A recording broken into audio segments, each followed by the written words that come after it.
Good evening, everybody, and welcome to episode 160 of SDGC for Thursday, September the 5th.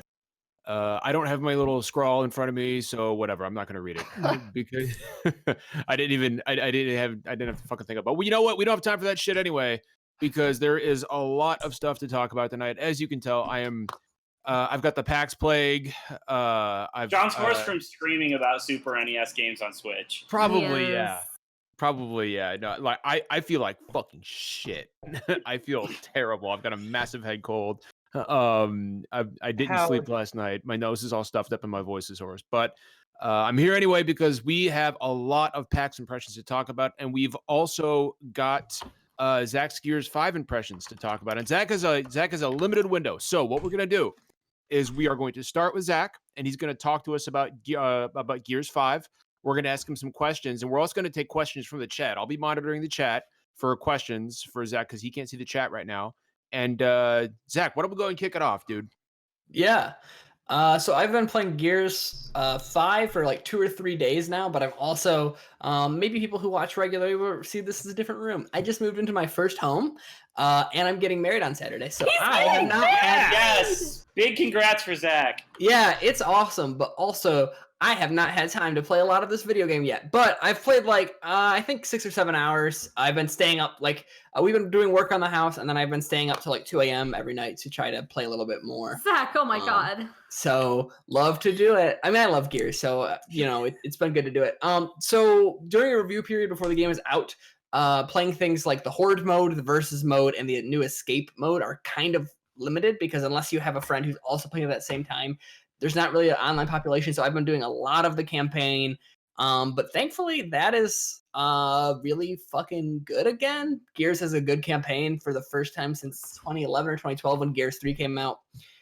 It feels like it took a lot of what's great about Gears 3, big open set pieces, and then also mixed that and maybe evolved it a little bit from what we would expect from like Uncharted 4 in terms of its open world hub areas where you can kind of go explore. But it's been a good fucking video game.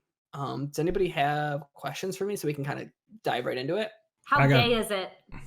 How gay is it? It's apparently real gay. So it's trying to be. Yeah, well, it's progressive. I would say the game is progressive. And I think that like, so I haven't had anything that's like overtly gay in it. I mean, there are some really, really interesting characters. Definitely the most diverse Gears game yet, but also it's the first one that I feel like is really making a big commentary on current events. The original Gears, for people who don't know, was a big commentary on the Vietnam War. That game was in development for a long time, and so it went through several iterations. But then the current events and also just reflecting on American history and war history kind of stopped. But then with this game, they deal a lot with how people protest and how police respond to protest, and what it means to pull the trigger at civilians who are rioting. Oh wow! Which is interesting to hear in a game that has a chainsaw gun in it. Are you saying Are you saying it might have a message?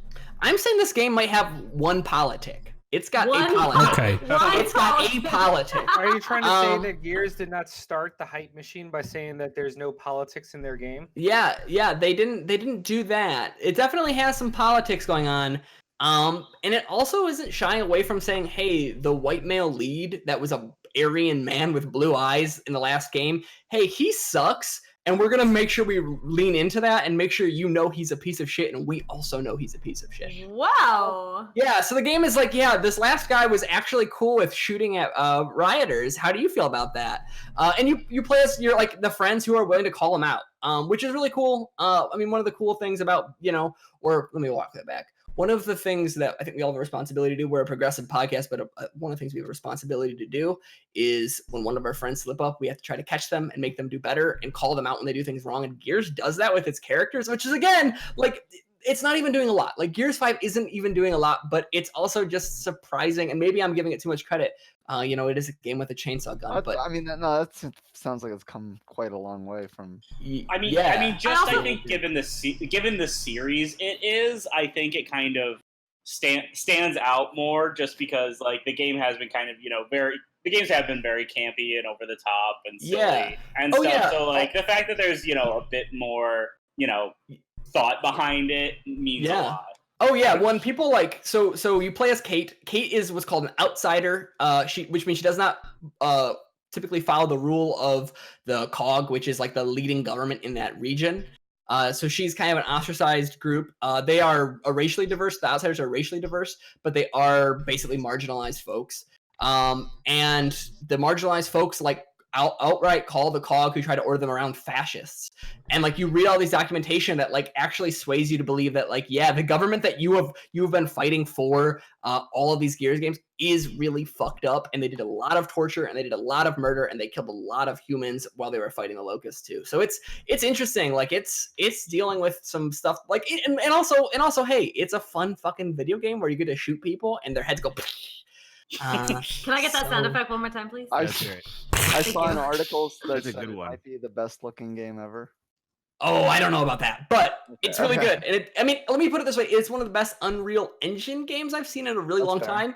Yeah, I think, I mean, it's hard, right? Like, how do you compare something that has realistic bodies like Uncharted 4 to something where like the bodies are, you know, like they're not as bad as they used to be, but they're still big, bulky people who don't like, you know what I mean? It's you don't Still really. Campbell's Chunky Soup Boys. Yeah, big boy season is forever happening for sure. In chat. Hashtag buff boys. Yeah, I got a question, Zach.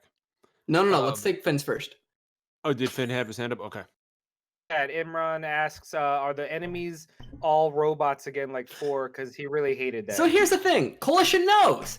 So no.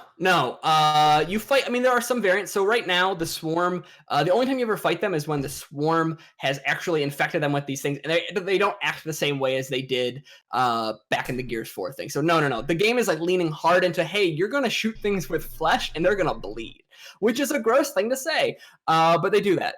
So yeah, no, way less of the DBs. Listen, I like Gears of War a lot, so of course I read the book, but that bridges the gap between Gears 4 and Gears 5 because I apparently needed to do that. And they actually deal with like, hey, actually, the robots, which were made by Baird, people might remember him from the early season or series. These robots were made by him, and then he made them for the government, and the government armed them against really his will. And so they deal with like how that happened, but now that you have kind of reconciled with your government, they're no longer pursuing you. They're on your side, and they're mostly with you, but they're not really in campaign missions. They're definitely in the background now, and they're kind of your support buddies. Like if you're in a tough conflict, you can call them in an air support, and they'll come drop with you. And like this game has like minor combat choice where like somebody be like, hey, do you want some support? Do you want machine guns? Do you want rockets? And those type of robots will come down and support. But thankfully, no more killing robots. That was a long-winded answer to a very basic question. Sorry. John, did you have something? Yeah, Or- I've got just a quick question. You said you were about 7 or 8 hours in, so it may be a little too early to gauge. But what were some of the things that you had problems with in Gears 4, and has Gears 5 rectified those so far, or is it still too early to tell?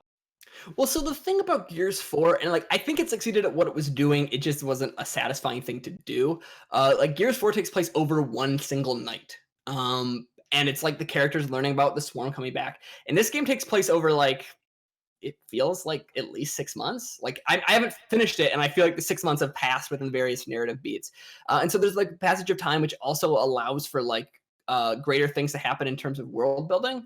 You learn a little bit more about the people around you. And so it just feels like it's grounded in a world rather than like, hey, here's a town next to a dam, which was like basically all Gears 4 was. It just feels bigger. The scope, I mean, obviously like there's open world hubs like you would see it in Uncharted, like it is bigger physically, but it also just feels like there's not to the degree of control from Remedy, but there are a ton of collectibles, way more than other Gears games, and they contextualize what's happening both local around you and then also some history that flesh out what's happening in the world and also who you are and by fighting for the COG, what are you enabling?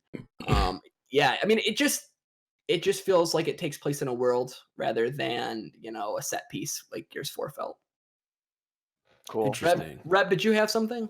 I had 2 extremely fast comments to make. One, Cool. I give no shits whatsoever about Gears, but I love listening to how excited you are talking about it. Yeah, I'm so yeah. happy it's making you happy. It's good. My second, I guess this is a question. Is that your wedding haircut? It is. You look fucking good, man. You Thank you. do. That's Zach, all you I gotta do. say. You're a Okay. handsome lad, Zach. Thank you. Real Does anybody have handsome any lad. other Gear stuff? I could talk about. Justin dumb has Gear shit. one. Yeah, Justin. I got a question. I heard there's like side quests and stuff. Yeah. Like Yeah. Thank you. Like, how are those? How do they compare to like the main game content? Like, what kind of rewards do they have? How well designed are they? That kind of stuff. I'm always really curious about that because it seems like more and more like linear style games are dabbling with that sort of thing lately. Yeah, so I actually stumbled into like what felt like a pretty meaty piece of side content. But there's several throughout. So there's like little things, which is like you stumble across a note in a campsite in one of the open areas, and it references where somebody's going next. And Kate's like, "Hey, these seem like young kids who are in trouble based on this note they left. We should go see to make sure they're okay." And you go from like point A to point B to point C to learn a little bit more about them, which felt cool and interesting. I wouldn't say that's an expansive side thing, cool. but additionally, like there's like little shooter. yeah. But then additionally, like there's like little computer scanners that you will find in parts of the world that will like let you Arkham style like do a little mini game where you like try to pinpoint stuff on the map. They're like question marks, and then you can go explore. Oh, cool. All right. I always like that kind of thing. But then there's also things that like I want to touch on. So Jack is, for the first time, Jack is like a major character in this game. He acts like a slightly more I wouldn't say he's as personable as Atreus from God of War, but he's a slightly more effective version that's a little bit more controllable. Is Jack like the robot buddy? Yes, he's your little robot bud, and you can equip him with things where like he can cloak you. So now there's stealth in Gears, which is weird. There's stealth now where you can like choose to do encounters or avoid them. So he can cloak you, he can give you extra health. He can go in and shock people or freeze them. And so some of these side quest rewards often mean that you are getting like little points you can put into Jack's skill tree, or they'll give him new bespoke abilities that are like special finds. That's really cool. It's sick. Really cool. I like that. One last little minor thing you can find is instead of in the old games, they would have like the Crimson Omen on the wall, and that would usually be where like a cog tag is, like a little collectible.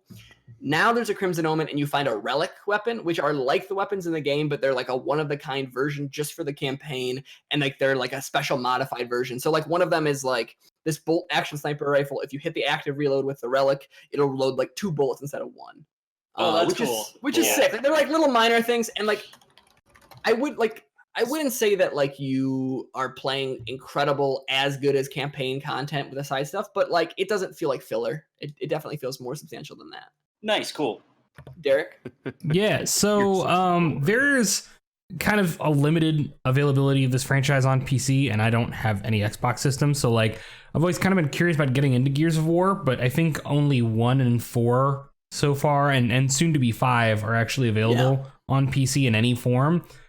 Does 5 so far feel like it could be a jumping in point? Does it provide enough context for its story, or like do I need to go back and play like 1 or 4, or am I just screwed because 2 and 3 aren't available? Like, so here's the thing. Gears 5 tries to be so there's two ways to answer this. One, Gears 5 is incredibly like in terms of gameplay, Gears 5 is by far the most approachable Gears I have played. It feels like they're like Gears of War has always had a really hardcore market, especially for things like multiplayer. This feels like the most approachable iteration on that. In terms of narrative, though, I would say that 4 is probably a recommended playthrough in terms of what you need to know for the story. It's not nearly as good of a game. That's the problem. When you boot the game up, they do provide you with an opportunity to watch like a 5-minute recap of what happened in Gears 4, but there's some details that you might. So the original trilogy's not as much of a sweat, but like if I want to play 5 and I do care about trying to get into the narrative, because like, wow, it sounds like there's more going on with this series than I thought. I thought it was just big muscle men shoot bugs, but yeah. So I mean, like, so they are like, hey, they're like, I will say that they delve into the history of the Locust, which are the core. So in Gears 4 and 5, you fight characters called the Swarm, which are kind of like an evolution of the Locust that you fought in 1 through 3. Mm-hmm. And so this will contextualize, hey, where do those come from? And does some of that, but I wouldn't say that like you should, if you haven't played Gears 3, you shouldn't play this. But I will say that if you play Gears 2, this game leans hard into Gears 2 themes. And so going so far as like using its theme music sometimes. Yeah. So I could jump in with 4 conceivably and be kind of caught up narratively and play 5 if you put it in casual, you could probably breeze through Gears 4 in like 5 or 6 hours. Okay. All right, but it'd be. You go ahead. I was going to jump in real quick. Just on that note, I asked the exact same question to our good friend Sam Tolbert, and the way he described it to me was Gears 4 is almost like a prologue. Like it's a nice setup for Gears 5, even though Gears 5 is its own story. It puts a lot of the pieces in place. But yeah, like Zach said, he said the same thing. Like 1 to 3 is good backstory because this gets into that. But like 4 is the one, like you would be okay jumping in with 4, and you could probably fill in the gaps yourself. Okay. And Yeah. I wanted to fill that up with a real quick question because I don't have a camera and I haven't been able to put my hand up. And then I know John's waiting. So go Zach, ahead, I just Ben. wanted to ask. You talked a lot about narrative, environments, atmosphere, visuals, all that stuff. But you haven't touched too much mechanically. Like I know series like Gears and like Halo and Forza, like these have a very specific feel to them, and I know they don't want to mess with that too much. But what would you say? Like, are there any significant improvements, or is it just more of like a quality of life improvement across the board in terms of mechanically speaking, right? Like the cover systems, the shooting, the gun, the hit feedback, stuff like that. Sure. So this is like there's a couple of ways. First, this is like the first Gears that actually has like legit like I don't know how much how recently you've played Gears, but typically there really isn't like if you're shooting the lance or the machine gun, it really doesn't go like this. This is not good. This is not good radio for me to do the gesture. Typically your crosshair stays in one spot when you're playing Gears 1 through 4. In Gears 5, like the guns jump around a lot and you actually have to control that. Bigger than that, I would say in terms of combat, like 1, like I said, there's stealth now. But 2, like you can avoid conflict in some areas. Like you can, like so one of the few times you actually do have to fight the robots, they're like in a sleeping mode, and you can just walk around behind them and yank their batteries out in a stealth sequence. Gears of Snore. What's that? Gears of Snore. Yeah, Gears of Snore. Pretty Yeah. But so like I would say like between stealth and then combat that you control when you enter it, but also so in the past you used to tag enemies, but it didn't do anything. It was only good if you're playing with another real person. But now when you tag enemies, your AI will target them, as will Jack, your little robot buddy. Which is cool. So I would say there's just a slightly more control and gunplay that feels like it needs a little bit more from you in terms of maintenance. It doesn't feel like you can just, it doesn't feel quite as brainless as left trigger, right trigger, left trigger, right trigger. So I've got a question. Did I cut out? No, it was just it was just an awkward. I can hear you, but you are frozen in a very great position on the screen. Oh, you are. Wow, we can hear you, but you are. Yeah, no, that's excellent. Sorry, I don't know if my audio cut out or my picture paused. Your picture paused. Your audio's good. There we go. There you are. Sorry about that. There you are. All right, sorry. So I think you heard everything. We've got like 5 more minutes to talk about Gears. If anybody has anything, Yeah, I've just got one question. Sure. I'm trying to figure out the best way to phrase it. So it's safe to say that this, while this isn't like a Gears of War, or I'm sorry, like a God of War style reinvention for the series, it is the step forward that the series needed. Moving forward from Gears 5 to Gears 6, in what direction would you like to see the series go? Like what's the next step?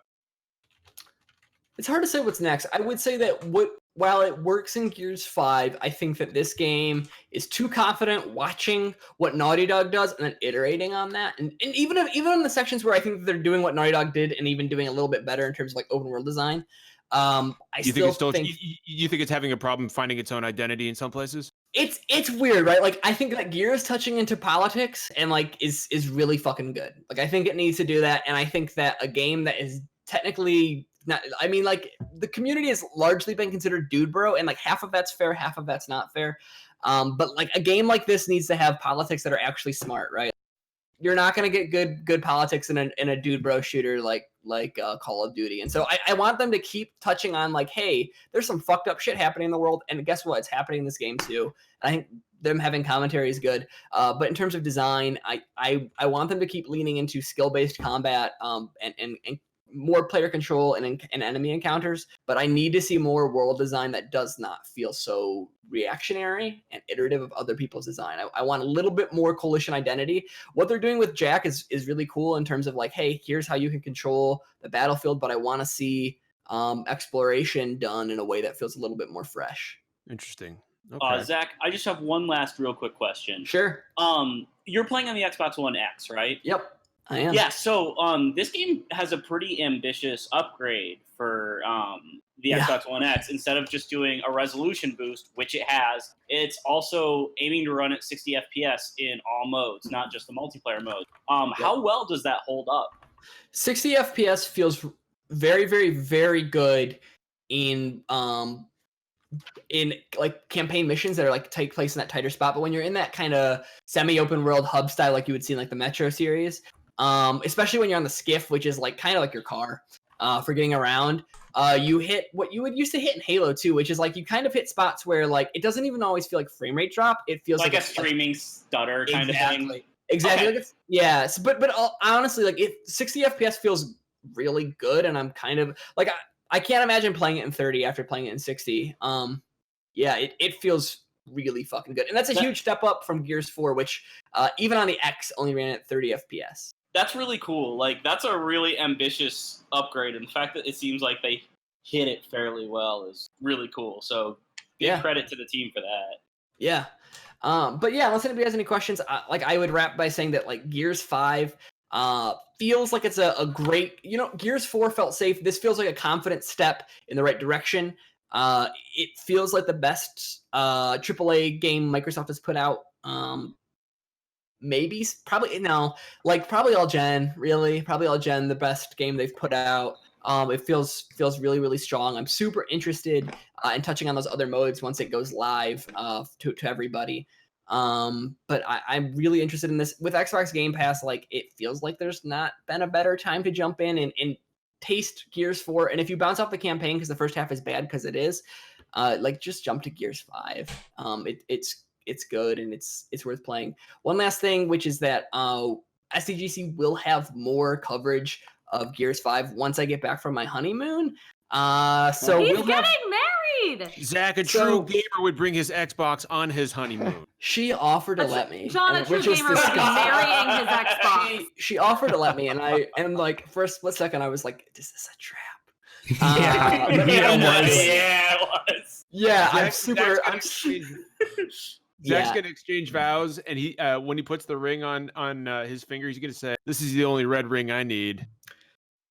Bad. All right, bad. But anyway, when I get back, there'll be more coverage, including possible collaboration, pre-recorded content that we will release on all the usual channels with some of our friends, like Sam. So looking forward to So and also obviously, if any of y'all play it, like let's talk and maybe we'll make something. But anyway, I need to run because I have to pack. But Zach. Take care. Zach, congratulations. Zach, thank you. We love you so much. Yeah, Zach, thank you and congratulations. Have a good night. Thanks. And a good weekend and a good honeymoon and a good wedding and all that good shit. Guys, I'm stoked. I'm so excited for you. All right, good night. Bye, Zach. Bye. Bye. All right, so guys, he's getting married. know. Oh my he's god. a big boy now, Rev. It's He's our a big boy. boy now. You know who else got married? Finn. Finn got married. I've been married. Okay, So, many of us were at PAX, and I just have a quick question because do we want to talk about? I know we want to talk about games we saw at PAX, I but how want much? to hear about the murder hotel. Well, I was gonna say not just the murder hotel, but how much do we want to talk about like our experiences outside of being like, like the murder hotel? What kind of fun did we have? How is it being there? We can do it. That's Yeah, fine. let's have a little us time before we get into the Murder games. Hotel? Hey, so what you're Yeah. saying is it's time to give our PAX impressions? I Yeah, hate you. I sure. fucking hate you. God. Rev, Is that you even were a actually pun? no, Like that doesn't. not So- for this particular. All I Rev, you were know- there before any of us because you were there for PAX Dev, which was Dear Jesus Christ, I was there for 8 days. yeah. Holy shit. Yeah, so I was there. You know what? Games industry lets me be on this podcast because they secretly hope that it'll promote our name to more people. So I'll do the promo thing. I don't usually. Yeah, so gamesindustry.biz is the site that I write for. If you somehow didn't know, we were there. PAX is owned by Reed. Reed also owns Gamer Network, which we are under the umbrella of. So we're owned by both. So they're trying to do more stuff in the US. They're trying to do more partnerships. We're very valuable to them for some reason, I guess, because we're the business site. And so we held, if you don't know, PAX West is Friday through Monday. But before that, there's PAX Dev, which is Tuesday and Wednesday of the previous week. And that is a black box event. It's just for game developers to show up and talk about game developer stuff. And I couldn't really do any coverage of it. I can't talk about it because again, it's a black box. You're not supposed to share any of that. But the part that I'm not going to talk in detail about because like it's not like not in the realm that you care about. But it was really cool. It's the investment summit. It was the very first time we put it on. They've been doing it in the UK, where our company's based for years. But it's basically a chance for a bunch of smaller developers to show up and meet big people like Nintendo and Xbox and Epic and all these people. Meet with them. We kind of organize these meetings and try to pitch their games and get funding. So the first half of the morning was like talks from like Chris Charla and all these big industry people explaining, you know, here's what we're looking for to pitch. Here's how to get funded with this fund or whatever. And the second half of the day was all these one-on-one meetings where all these like little developers showed up, and it was just this really cool like anxious energy where they're all like, oh, you know, I hope we can get our game funded. And it was really cool. So that's what I was there for the first 2 days. I was working the investment summit. I was going to some other events.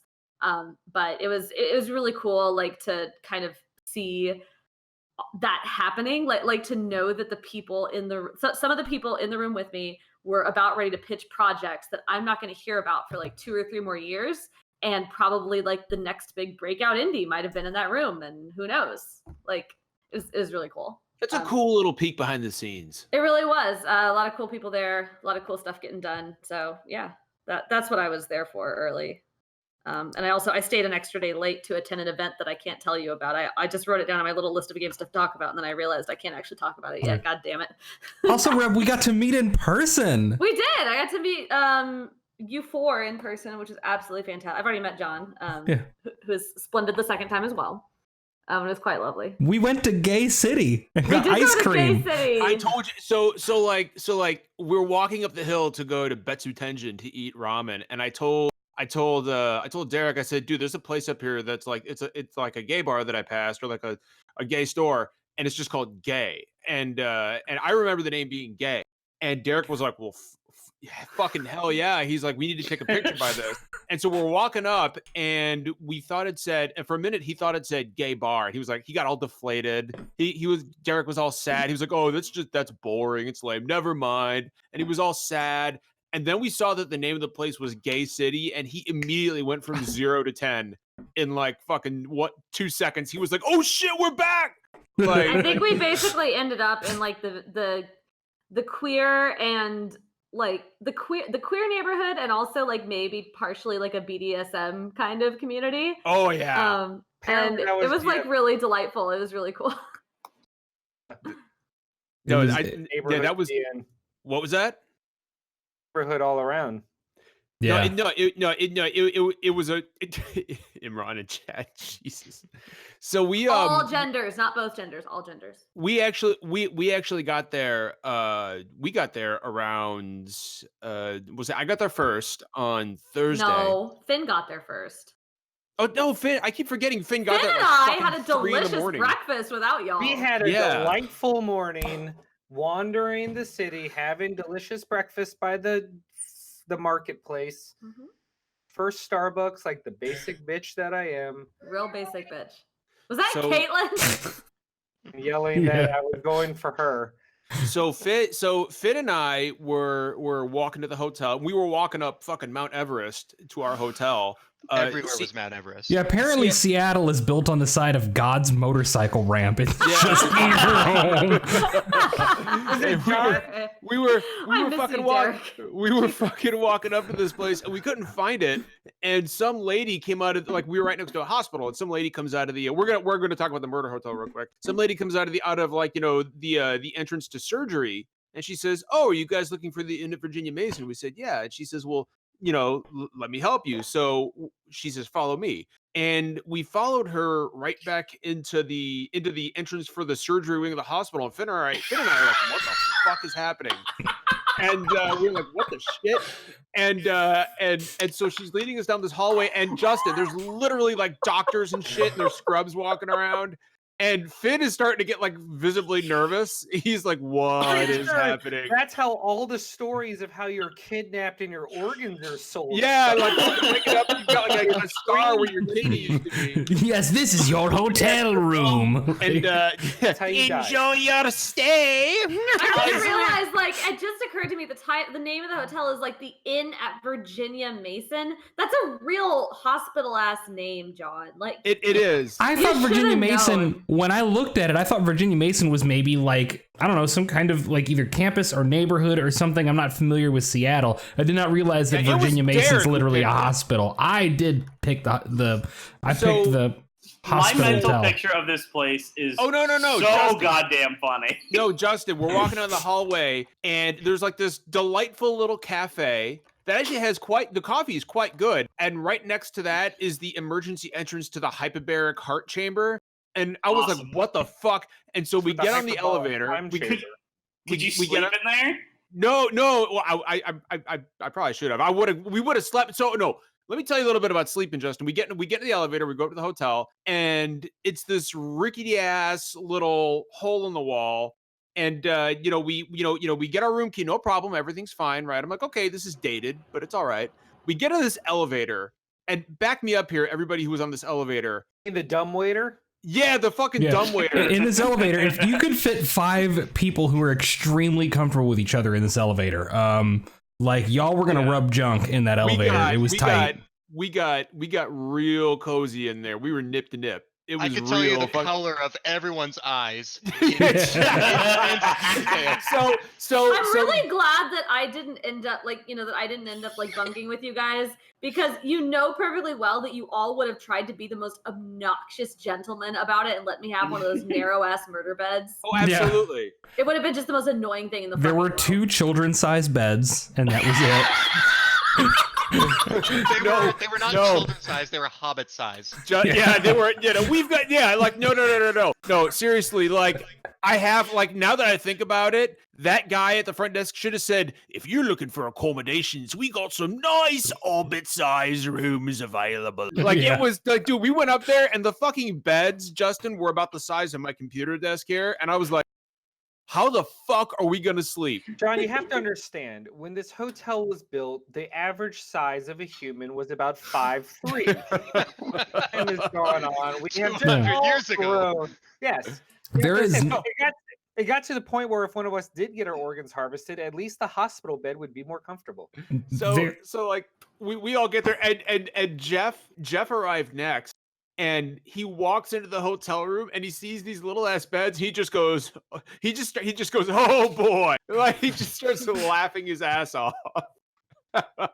How many people did we offer to stay with us? Because apparently Imran was almost in on that. Like, I don't know how Tom survived his stay with his one night. Poor Tom. Poor Tom. We didn't even give him a blanket or a pillow. I woke up. He just lay down on the floor and went to sleep. He had his hat propped up on the wall and just sleeping on his hat. Fucking like man, I thought no. I was at East with everybody. I was not at West. And like at East we had 6 of us crammed into like a 2-person hotel room. Yeah, that worked because it had normal sized beds. Yeah, and that worked. This sounds significantly more difficult. Justin, so there's these pipes go. Oh, by the way, the fucking toilet is the most advanced piece of tech in this place. Good. And when you're looking, I gotta tell y'all about my experience with this fucking toilet. Okay. Well, yeah, Derek, go ahead. Then I want to describe the view. But go our ahead. One moment of toilet humor, and I apologize. So here's the thing: I go in. I have lugged my suitcase up like 10 blocks of 60-degree incline. Was sweating like I was dying. I needed to pee so bad. I go in. I go to the bathroom. I hit the flush button, and it flushes. And it's a very loud flush, very loud, immediate, powerful, violent flushing. And I'm like, okay, cool, great. Shut the lid, go back, I'm gonna wash my hands. I finish washing my hands, I dry my hands off, realize that by this point like 80-90 seconds have passed. The toilet been flushed a while ago, and suddenly the toilet decides now is the time to violently fill itself back up with water because it didn't do that the first time. So flush, wash hands, silence, drying hands, and suddenly just fucking like boom, just loud sloshing in the toilet bowl. And I was like, this sounds like I washed my hands and then had a violent toilet episode, and I'm about to walk back out there without washing my hands a second time. No. See, I didn't know that was coming. I was very self-aware.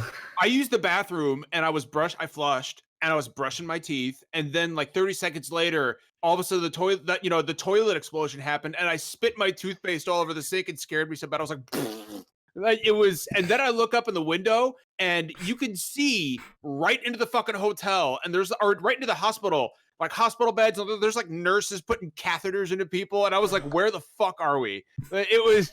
Yeah, if you looked at our windows, you looked directly into the hospital. Tom Johnson saw somebody's wiener. It was. Yeah, no, some guy just pulled this fucking hospital gown off, and it's just like full, full dick and balls. Like, and Tom was like, that was the moment he was like, I'm ready to go home. John's luggage got soaked. Now. Hold on, is that legal? Like, that seems like it violates some sort of like medical profession. Like, hey, the hospital patients can draw the curtains. We could draw the curtains. Yeah. Finn's got a question. Finn. No, it's not a question. I know what's coming next, and that's like the next big topic, but I need to discuss something that Derek and I encountered real quick, which was the ghost deodorant.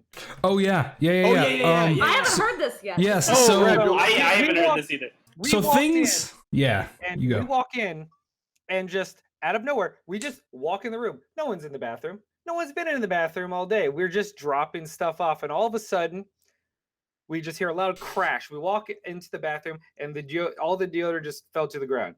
And we put it back all up. the deodorant? Well, there's only two. The deodorant sticks had been flung from the shelf, quite far from the shelf, about 30 seconds after he walked into the room, having been away from the room all day. Yo, this is a fucking that ghost knew you guys were going to a gaming convention and needed to remind you. That's right. Well put, Justin. So I'm just gonna throw out here once more. I am real glad I didn't stay with y'all on the murder hotel. A lot of people tell us that.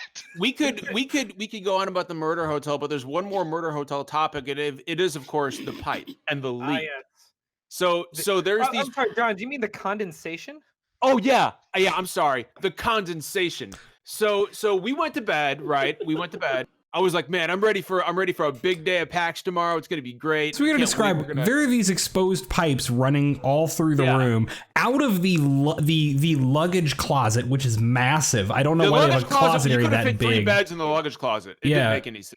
It was bigger than the bathroom, but they come out of there. They come out into the main room along the ceiling and like twist and go into the bathroom and separate a couple places. They're all wrapped in beige duct tape. I didn't know duct tape came in beige. I mean, I knew it came in like every color, but why beige? This hospital bought all of it. Doesn't matter.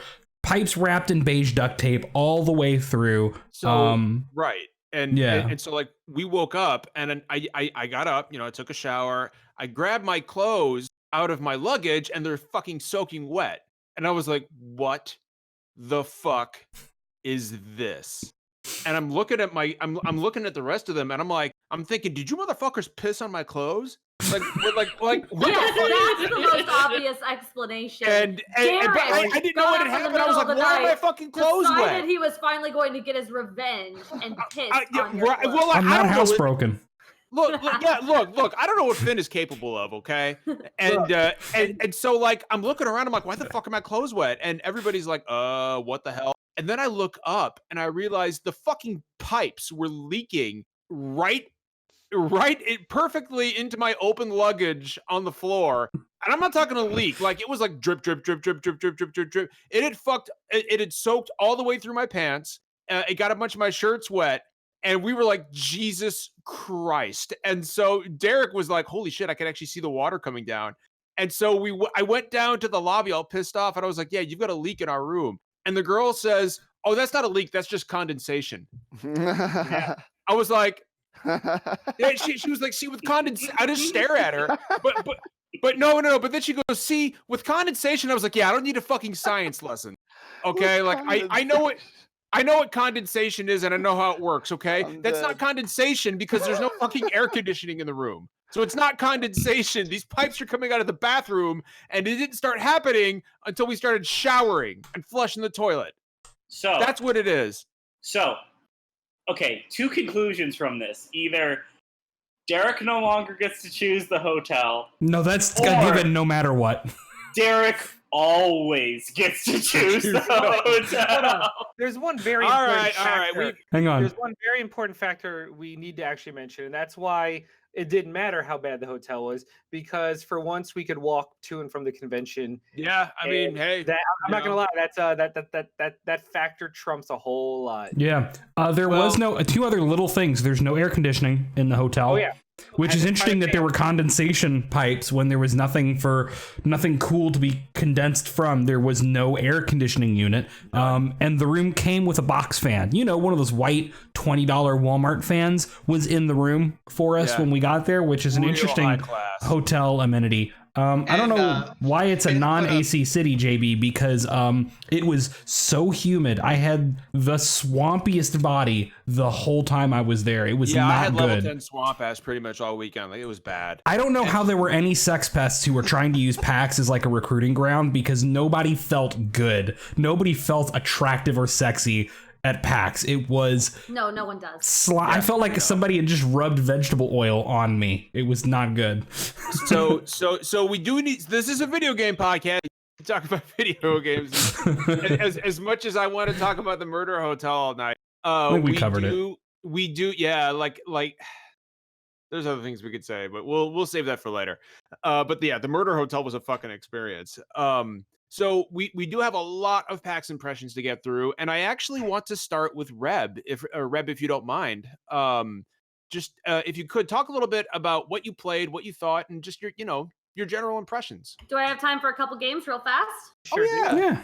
Cool. So back at E3, there was a game announced at the Xbox showcase that everybody lost their shit and tweeted me about the second it was announced, because everyone immediately knew it was a Rev game. It's called Spiritfarer. It's by Thunder Lotus, same people who did Jotun. I finally got a chance to play it. Holy shit, guys! I cried. I was so happy.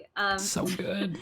It's so lovely. Like it's exactly what it says on the tin. Like, it's exactly what you think it is. You play this young woman named Stella. I'm not really sure what the context surrounding it is, but for some reason you found yourself in charge of this boat that ferries these like animal spirits into the next life. They get on the boat. You tend to them, care for them, become their friends, and then eventually you basically prepare them for their final journey, and then you let them go. And so it was a very, very quick. The demo was a very, very short snapshot of just a few of the things you can do in the game. You were tending to this one very particular spirit. You had to you could fish for one of the spirits, get them fish. You learned how to cook. You could cook them into nice meals. You learned how to garden to create like a nice wholesome area for them to be in, and like give them ingredients and food from the things that you grow. You can get these building patterns and collect materials and then build them little houses on your ship. So they have places. This was the snake woman. You gave her a place to meditate. We visited a little town that was full of all these interesting like creatures or whatever, and there's a little bit of like really mild platforming where you bounce around and try to collect some things. I got like a double jump ability while I was there, which makes me think there's going to be more platforming things later. And then in the end you just say goodbye, and it's lovely because you navigate the ship and you can kind of set its destination to the next place you want to go, and while it's sailing there, you can sort of like do all these little activities on the ship and talk to all the spirits. You can give them hugs. You kind of figure out how they're feeling and what they need. And it was just, yeah, they did. Imran, thank you for stealing my thunder in the interview that I did before PAX, before any of y'all did it. The devs of Spiritfarer, the writing in it, a lot of the characters are based on people that they actually knew and who have passed on as well. And so it's a really meaningful game, and I loved it. It was one of my favorite things that I played at PAX, and I can't wait, because I wrote about it before they told it to you. Hush. Derek and I also saw Spiritfarer. We got to chat with them. Hot take. Keep an eye out on our channel tomorrow for that interview to go live. And the demo was co-op. Yeah. See the fact that the cat every time. So the main character, when you double jump, you like float down with your hat. Yeah. But the cat inflates up like a balloon and then glides down while making like a sound of like air slowly escaping from a balloon, and it's the most adorable thing in the world. And you would literally just melt in front of the screen if you saw it. Yeah. I felt very emotionally impacted by that demo, like, because I'm like, it's the whole game is straight up about death, but it's not about death as like loss. It's about death as like the final chapter in a beautiful long story, like you know? Acceptance. and it's and a peace. celebration of the entirety of life. You know, and it's just, and there's this, you know, you go to like the house that this character used to live in, and you get like a thing that belonged to them, and you're talking to them, and you're making them comfortable, and kind of learning about their life, and then you take them across the ocean, and then at the very end of the demo, like the giant, this massive, I mean, just like Studio Ghibli-esque owl like comes from the ocean that is supposed to be very like symbolic, I think, of like the moment of passing to the other side. It is very like death as a metaphor, but yeah, it's just this very romanticized view of it as like I said, as the final chapter in a happy story, not as, you know, the loss of something good. And I think that's beautiful. And it was single-handedly a reminder of everything I love about indie games, is that bravery and that creativity to go after some really powerfully emotional areas. So it means even more because the studio's previous games were such a tonal. Oh yeah. From what they are the studio that brought Jotun and Sundered. Just two really high act like fighting, but like games with a lot of traditional action and gameplay and like killing monsters and enemies, and they wanted to do something different, and I think it's really cool that they've been able to pull it off this well. That sounds really great. That sounds like something I'd like a lot. It sounds very Edith Finchy in a way. Yeah, you know what? Kind of a similar kind of emotional headspace. Well, hold on. I want to give the mic back to Reb. I don't want to bogart Reb's time. Reb, what else did you play? No, I just got two more I want to hit real fast. Another one that I played was Kine, which I am going to have the hardest time explaining this game. It's by a single indie dev. She has a really, really cool story where her life and her path just kind of lined up in the most perfect way to get her game. I think it's a Google Stadia launch game. I think that's true. I'd have to go back and look at my notes. I'm going to have a really hard time explaining this. It's a game about robot musical instruments with these personalities, and their goal is to form a band. And it is a puzzle game. So I want you to picture like a grid laid out in front of you, like a flat space that's divided into like squares, whatever, like a grid. And your character is like this piano, and the piano takes up one square, and you can move. And every time you move, you kind of like flip. So if you're like this, and you flip, and you're like this, and then you move kind of along that way. And then there will be like obstacles in the way. So if there's like a block in front of you, you have to go around it. Okay, so that's like kind of the basic layout. But then take that. And then there are other things. So like there's a trombone, and the trombone like can slide like out and then and take up more spaces whenever it moves, and then it pulls back together. And that's how you move. So you can't have big blocks in your way, like you and you like flip like this. So you can flip, and then you can also slide in and out. And that's how you get around the puzzles with the trombone. And then there's like an accordion, I think, as well. Or sorry, maybe that was the drum. There's a trombone and a drum and a piano, and they all move in different ways. And that's basically the premise of Kine. And so you're trying to like get from one end to the other of these like grid puzzles with like different heights and different other obstacles kind of in the way. There'll be like gaps that you have to cross in different ways. And you basically have to sit there and kind of figure out what's the right combination of movements for these different like instruments and their different movement patterns. I know I'm having so much trouble explaining this. I need to see if there's like a trailer somewhere that helps envision it a little bit better. This seems like something very visual too. It is. It's also very audio too. Like it's these instruments trying to form a band. Here's a trailer. I'm gonna put it in chat real quick. I hope it shows gameplay. I don't actually know if it does. But it's just like really, it's hard. Like it was making my brain. Okay, yeah, it shows it if you watch the trailer. But they're basically these cute little musical instruments who are trying to put a band together, and it's super audio, like it's all this jazzy music, and they make little sounds as they move around, and they have like all this cutesy dialogue, and they go through like their little romances, and they have like they talk as they move through these spaces. It's a challenging puzzle game. It's not like anything I've ever played before. And Red finds the most wholesome games. Isn't that interesting? Isn't that just the weirdest, most interesting game? That's what I love about that. Reb, that's what I love about the huge indie PAX, though, is that and I was saying this to Jeff because he wanted to go hit up the indie mega booth, and I was like, please, absolutely do, because it's different from the big AAA guys. Like, these guys want you to come, they want you to play their game, they are eager to talk to you about it, and there's so much more. Like, don't get me wrong, I love the big AAA stuff, but there's so much passion and ingenuity and creativity in the indie mega booth. And you're going to find stuff there that'll just blow your mind with how creative people can get in games. I love it. Yeah, no, it was really fantastic. Check out that trailer if you get a chance. It does it better. It explains itself visually, but it is really hard to describe just because I don't know what else it possibly looks like. But the dev's really cool. Gwen is fantastic, and I'm really excited to publish that interview.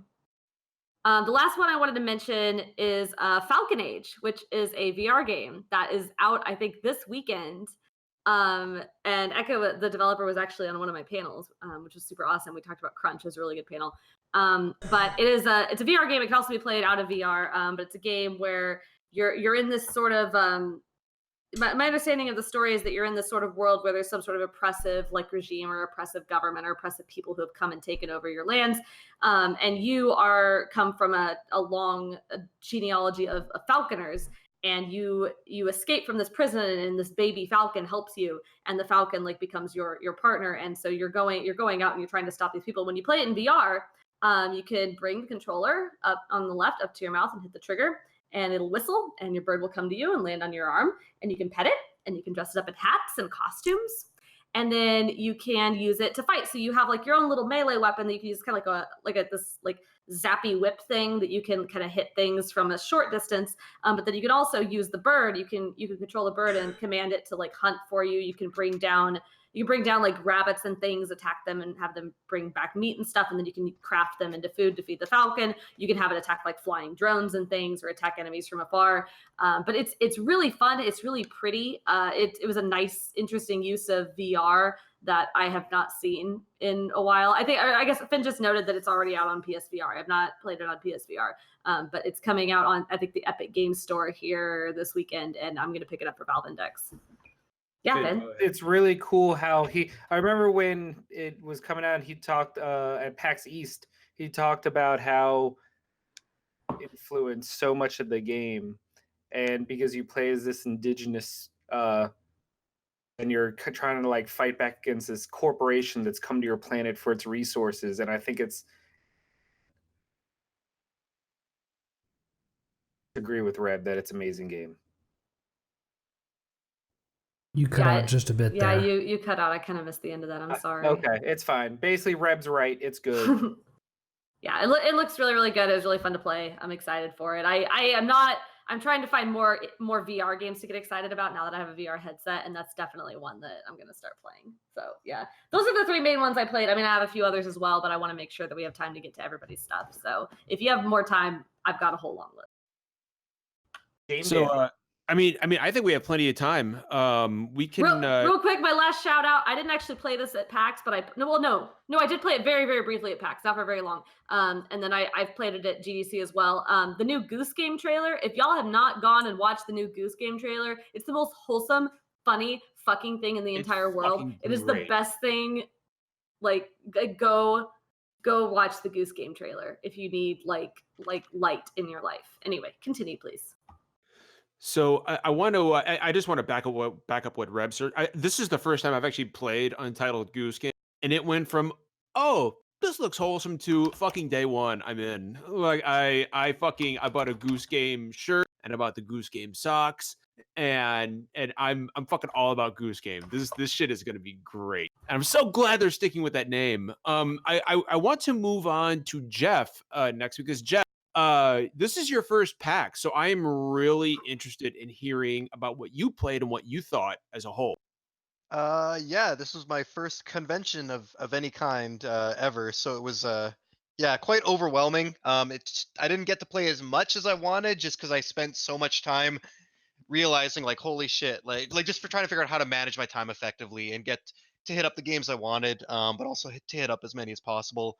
So I got a lot here. Obviously, I want to be respectful of everyone's time. So I'll start like Reb did. I'll just pick a few that I kind of want to touch on, and then if we have time at the end, and I'm sure I'll just tweet about some of my impressions. You guys can find it on there as well.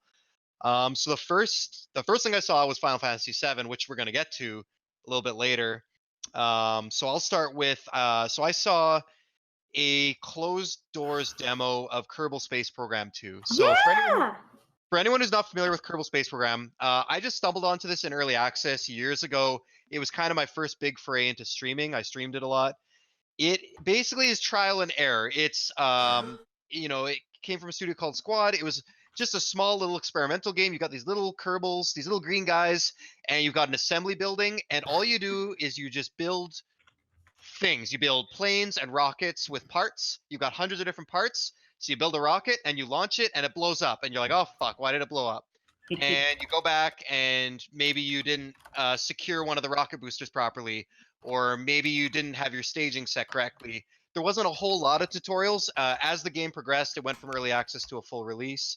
It got a little bit better, but I didn't dabble that much with career. It never really felt like it had clear direction, and I'm not sure how much of that was intent, or how much of that was just the dev team just didn't have the time to make it really accessible. But regardless, it was a very rewarding game. The physics were very demanding. There was wind resistance. It was just an achievement to get your rocket into orbit.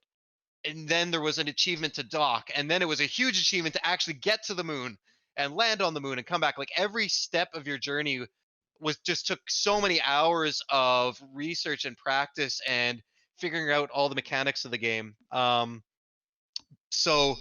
And getting beyond the moon to Mars and other systems in the planets in the system was just almost too daunting. So with the second game, they're really going bigger with everything. Like the first thing is mechanically, they want interstellar travel. They want you to be able to build bases on other planets. They're expanding the parts list, like everything bigger and better. But to facilitate that, the best thing they're doing is they're making it more accessible. They're huge focus on the UI, make everything more user friendly. They want more people to get in and enjoy it without dumbing anything down, and I think that's really smart and also necessary, because the game is very complex. There's a lot of, you need to know what retrograde and prograde is, and there's all sorts of orbital terms and stuff like that. So they had like a 20-minute, they had a couple cinematic trailers in there, and then they had about probably at least 10 solid minutes of gameplay, super rough stuff, and they were just kind of talking over it and walking through all this. But definitely anyone that has any interest in space or, creative games like where you're building and assembling vehicles and stuff like that. Or if you just like to blow shit up. Yeah, there's tons of like hilarious moments. They actually had in the demo, they had a funny little sizzle reel of all the kind of famous YouTube and streams people have done of all the greatest disasters. Because what people love to do is they like to just build the biggest fucking rocket they can. So it has like 100 fuel tanks, 100 boosters, the frame rate's at like 5 FPS, and yeah, when they blow up, it's spectacular. So yeah, that one looks really promising. It's pretty far out. I think it looks super early, but I definitely recommend people checking out that game. Yeah, I saw the same stuff that you did, Jeff, and I think like I definitely, because I'm familiar-ish with Kerbal Space Program. Like I've never actually played it, but I've watched YouTube videos of other people playing it, and it was always interesting to like kind of see what they were doing, but it always seemed just so daunting to me. I was like, holy shit, I don't know fuck all about space or rockets or anything. Like I could never play this. And the way they described it definitely made it sound like it was something that I could play. Maybe not in full, certainly, but like the whole goal in the first game was to get to the moon or whatever. And now they're doing a thing where they're like adding a bunch more planets. So the idea was, it used to be a very hard thing to get to the mun, I think. But now everybody who plays should be able to get to the mun. Sounds so weird to say. But there's a whole bunch of other planets, so the people who want more of a challenge will have other things to try to get to. So I like that. I think that's maybe a lot more accessible and nice. Justin, looks like you have a question. No, I'm just drinking water. Sorry. Oh, I thought you had your hand. This is being a good boy and staying hydrated. Stay hydrated, that is everybody. very important. I'm real thirsty. I'm sorry. That is super fucking important. Jeff, what else you got? So I tried Playdate. For anyone who doesn't remember, Playdate is the little tiny yellow handheld with a crank. It's the crank. Oh, yeah. That thing! I walked past that so many times. Yeah, so I tried it. It was okay. They said there's going to be, I think, 12 or 20 games available. They only had one game that I saw that was on demo.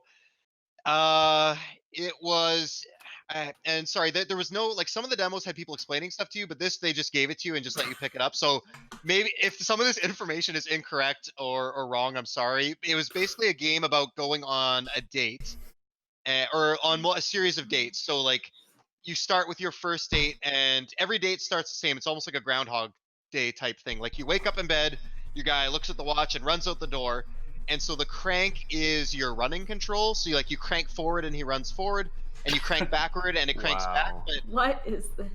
the speed of your crank is also the speed of the game. So like if you just fucking go to town on that crank, you're running like super fast and the game's just whizzing by you, but like you can crank it backwards in slow motion really slowly. So the weird thing about the game is like everything is set up like a normal date, but then as you start running forward, there's rockets flying at you. What? And I wasn't given any. They look like rockets, and I wasn't given. Are any they metaphorical rockets? No, they just look like rockets flying at you. So like, as you crank it forward, your guy runs up and he'll kind of smell a flower. This is out of your control. Like he just does it, and then you run forward and there's a rocket coming at you. So then you have to like crank it back to avoid the rocket, and then as you crank it back, he bends back down to sniff the flower again, and the rocket will fly over top of you. So you kind of have to like manage the stuff that's in your control with like the objects that it's throwing at you, I guess. So it's not What like a is this weird This sounds game? fucking weird. And it doesn't sound appealing. Yeah, I don't know. So that's basically it. And like the I first want to thing- try this thing, but I don't want to pay how much it costs. $150 to bucks for try this it. thing. Yeah. it wasn't bad. It just like yeah, it felt like something you might pick up for like $20 at Walmart, but I don't want to be disrespectful to people working super hard on it. And maybe this is just one bad game. The mechanic is certainly there for people to do some interesting things with it. Like a fishing game. You could probably do a cool fishing game with that, That would little be really cool. crank. But yeah, so that was it. Like your first dates, it was over in like 20 seconds, and then as you go on, it's like second date, third date, and you kind of the levels get further and more complicated, and like yeah, at the end of each level, you like reach your girlfriend who's waiting there for you. I guess I don't know. It was just a Hey, honey, how were Yeah. the rockets? it was and it's the thing is super small, which is like it's compact, but the screen's black and white. It didn't even look like there was a backlight on it, or if there was, it was pretty dim. I don't know, just didn't, and the crank didn't feel that durable. It didn't feel like a premium device, and the game didn't feel like a premium experience. And it's So, coming out soon, right, Jeff? yeah, it's this year, I think. I don't know Yeah. exactly when, but Yeah, Tom Johnson was telling me that it was very small in his hands. mhm. So like for someone like me with as Zach put it, big ol' honkin' murder paws, like I don't even think I have the ability to play it. Like Yeah. So real quick, just two more things I'll touch on quickly. Skip over a couple things here. I did play Concrete Genie. Ooh. Concrete Genie is from, is it Pixel Opus? Pixel Opus? Pixel Yeah, I believe Opus, so. yeah. Yeah, that, Yeah. that was in the PlayStation booth, right? Yeah, it was in the PlayStation booth. So Pixel Opus, they're I believe they were like almost like a student studio that Sony kind of took under their wing. They did a game called Entwined Mhm. a few years ago, which I actually really liked. It was pretty basic, but Concrete Genie, I am amazed that this is from the same team. Obviously, they've had some help from Sony and things like that. The game looks gorgeous. It's incredibly charming. It runs very well. I found it, and this is what I struggled with a lot of demos at PAX. I found it a little obtuse. I had trouble figuring out how to control certain things and what to do next. And I don't want to put too much of that on the game because I was clearly dropped in kind of not the beginning of it, and I just had a cheat sheet for the controls and a very nice 80-year-old woman walking me through the game very politely. But basically, it just kind of starts and like it looks like it's on a pier, kind of like an oceanside little part of the town, and there's these kind of bully kids, and you're just kind of running and trying to stay away from them. And you bring this genie to life. It's all about painting, so you can paint the walls. And you could choose all these different patterns and stuff to paint for it. Sometimes the genie will tell you he wants a specific thing and gives you like they call it turbo paint or super paint. So you get more paint. Again, I only had like 10 minutes with it, and a lot of this wasn't explained. But yeah, there's just dark portions of this, and it seems pretty heavily narrative focused. Clearly, there's a story about the kid that you're playing as, and very obviously he's kind of like an outcast and doesn't belong, and it's going to have some important themes, I can tell. But the core of the gameplay is you're kind of trying to bring light back and bring some life and color back to the dark, dim corners of this town. And your genie he can move along the walls, so the areas that you paint is where the areas that the genie can go to, and he kind of just helps you out and encourages you along. But it used like a motion control with the 6-axis like kind of the gyro. That's how you controlled your paint pointer, and I found that a little cumbersome. And it wasn't always clear where you had to go next or what you had to paint. So I did really struggle with that, but I don't want to hold it against the game too much again, because it was just hard to be thrown into the middle of it. I don't know if anyone had any questions about the game or. I don't. Chicory sounds actually... like a better painting game. Yeah. No offense to Concrete Genie. And then the last thing I have to mention, I don't want to talk about the game. I just really want to quick talk about my demo experience with Ghost Recon Breakpoint. Oh yeah, I was hoping you would touch on this. I played the closed beta for Breakpoint at home a month ago, and it was fine on my PC. So I was expecting a very polished demo on a trade show.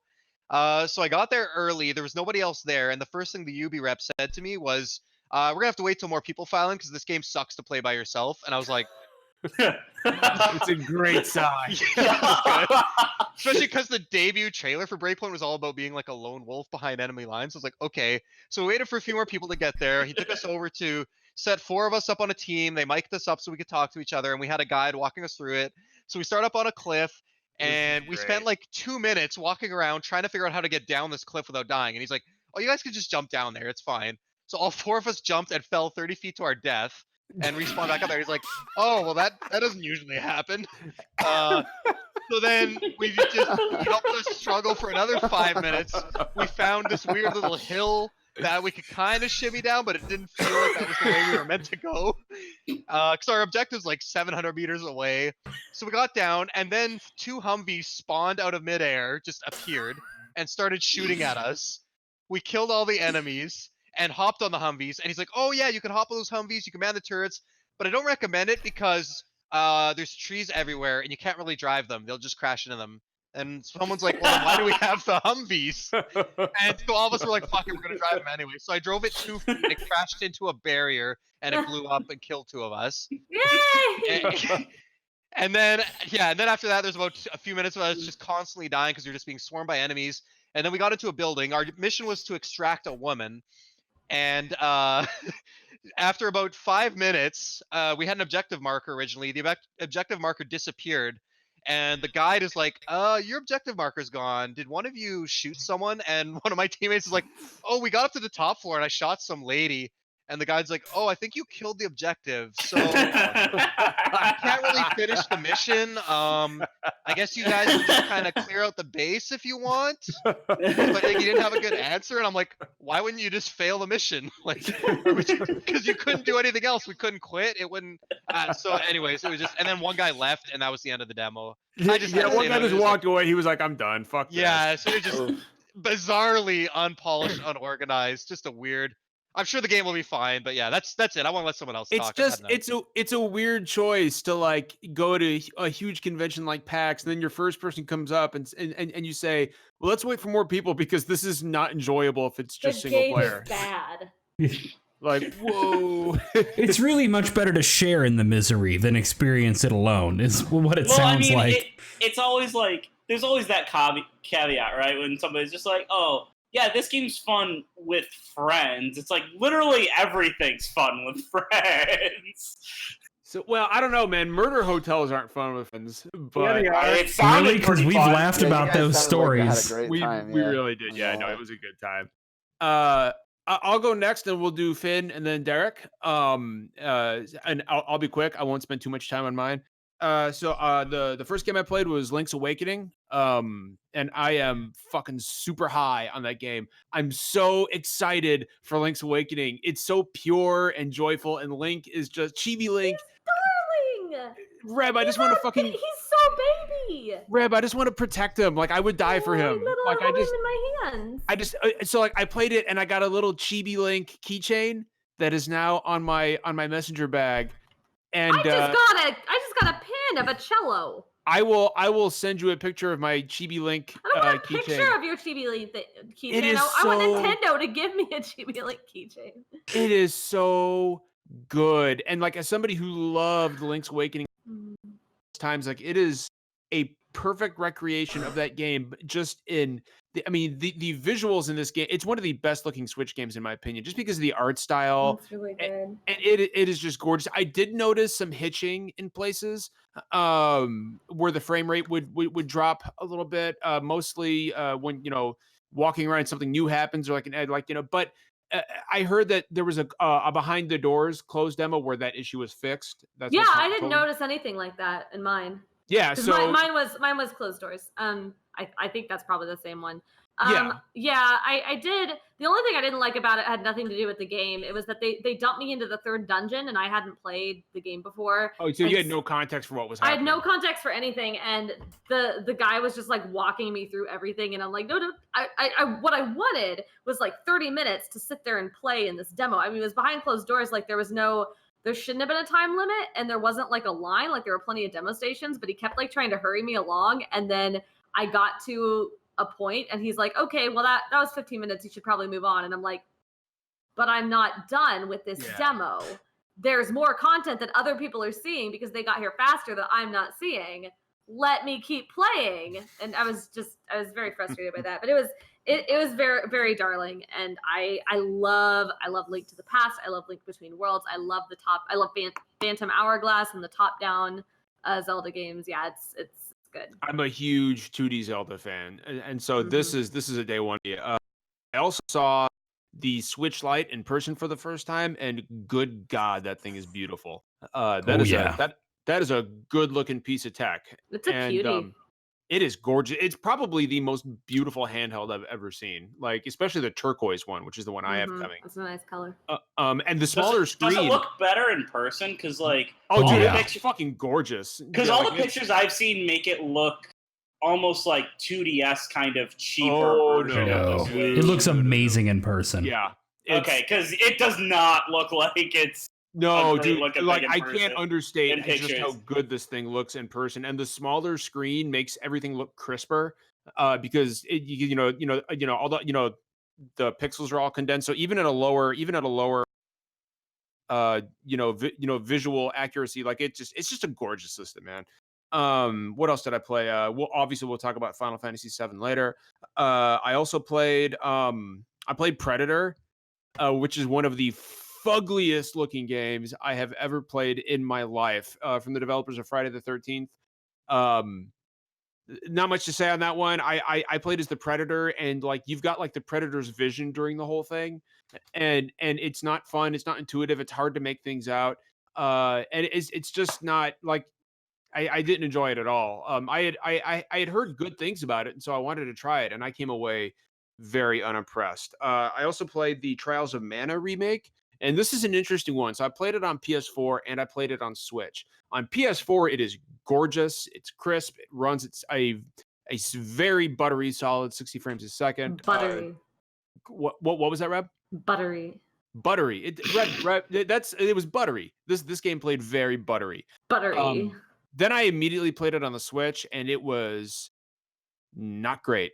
It was Finn, I know what you're gonna say. Apparently, like Finn says that they brought a new build out. I'm giving my impression of the build I played, and the build I played was not great. It looked like it was about 480p. It was running at about 20 frames a second. The textures were just flat. There was no depth to anything.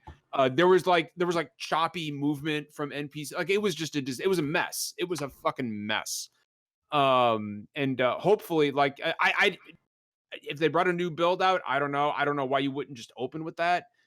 But from what I played on Switch, it was kind of a disaster. See, like the problem is like I was running the Hope booth, so I didn't have as much time to play games as I would have wanted.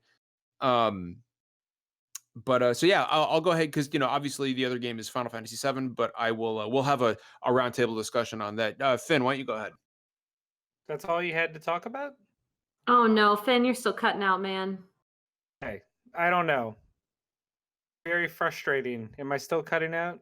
I'd be good right now. Go ahead, give it a shot. Yeah.